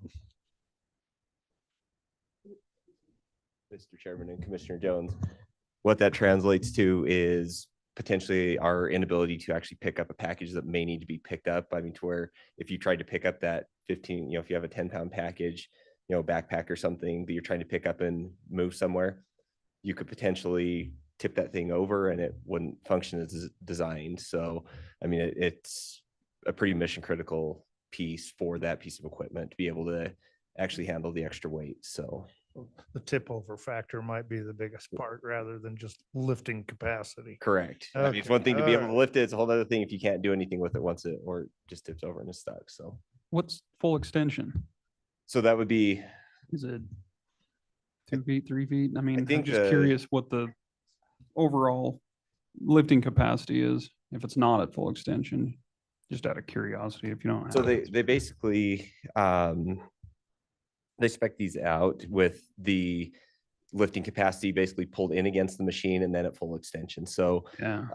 the Paraton machine will do 15 pounds at full extension, 25 pounds retracted up against the device, where the I-Core will do 5 pounds at full extension and 15 pounds up against the full device. So I'm trying to see what the actual length of the arm is. You answered my question. Okay. That's okay. I was just curious what, if it wasn't extended, what the capacity was. Right. So.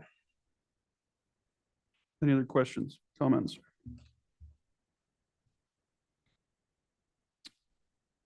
If not, I would entertain a motion to approve the Sweetwater County Bomb Robot bid opening to Paraton/Remote Tech in the amount of $126,755 as presented.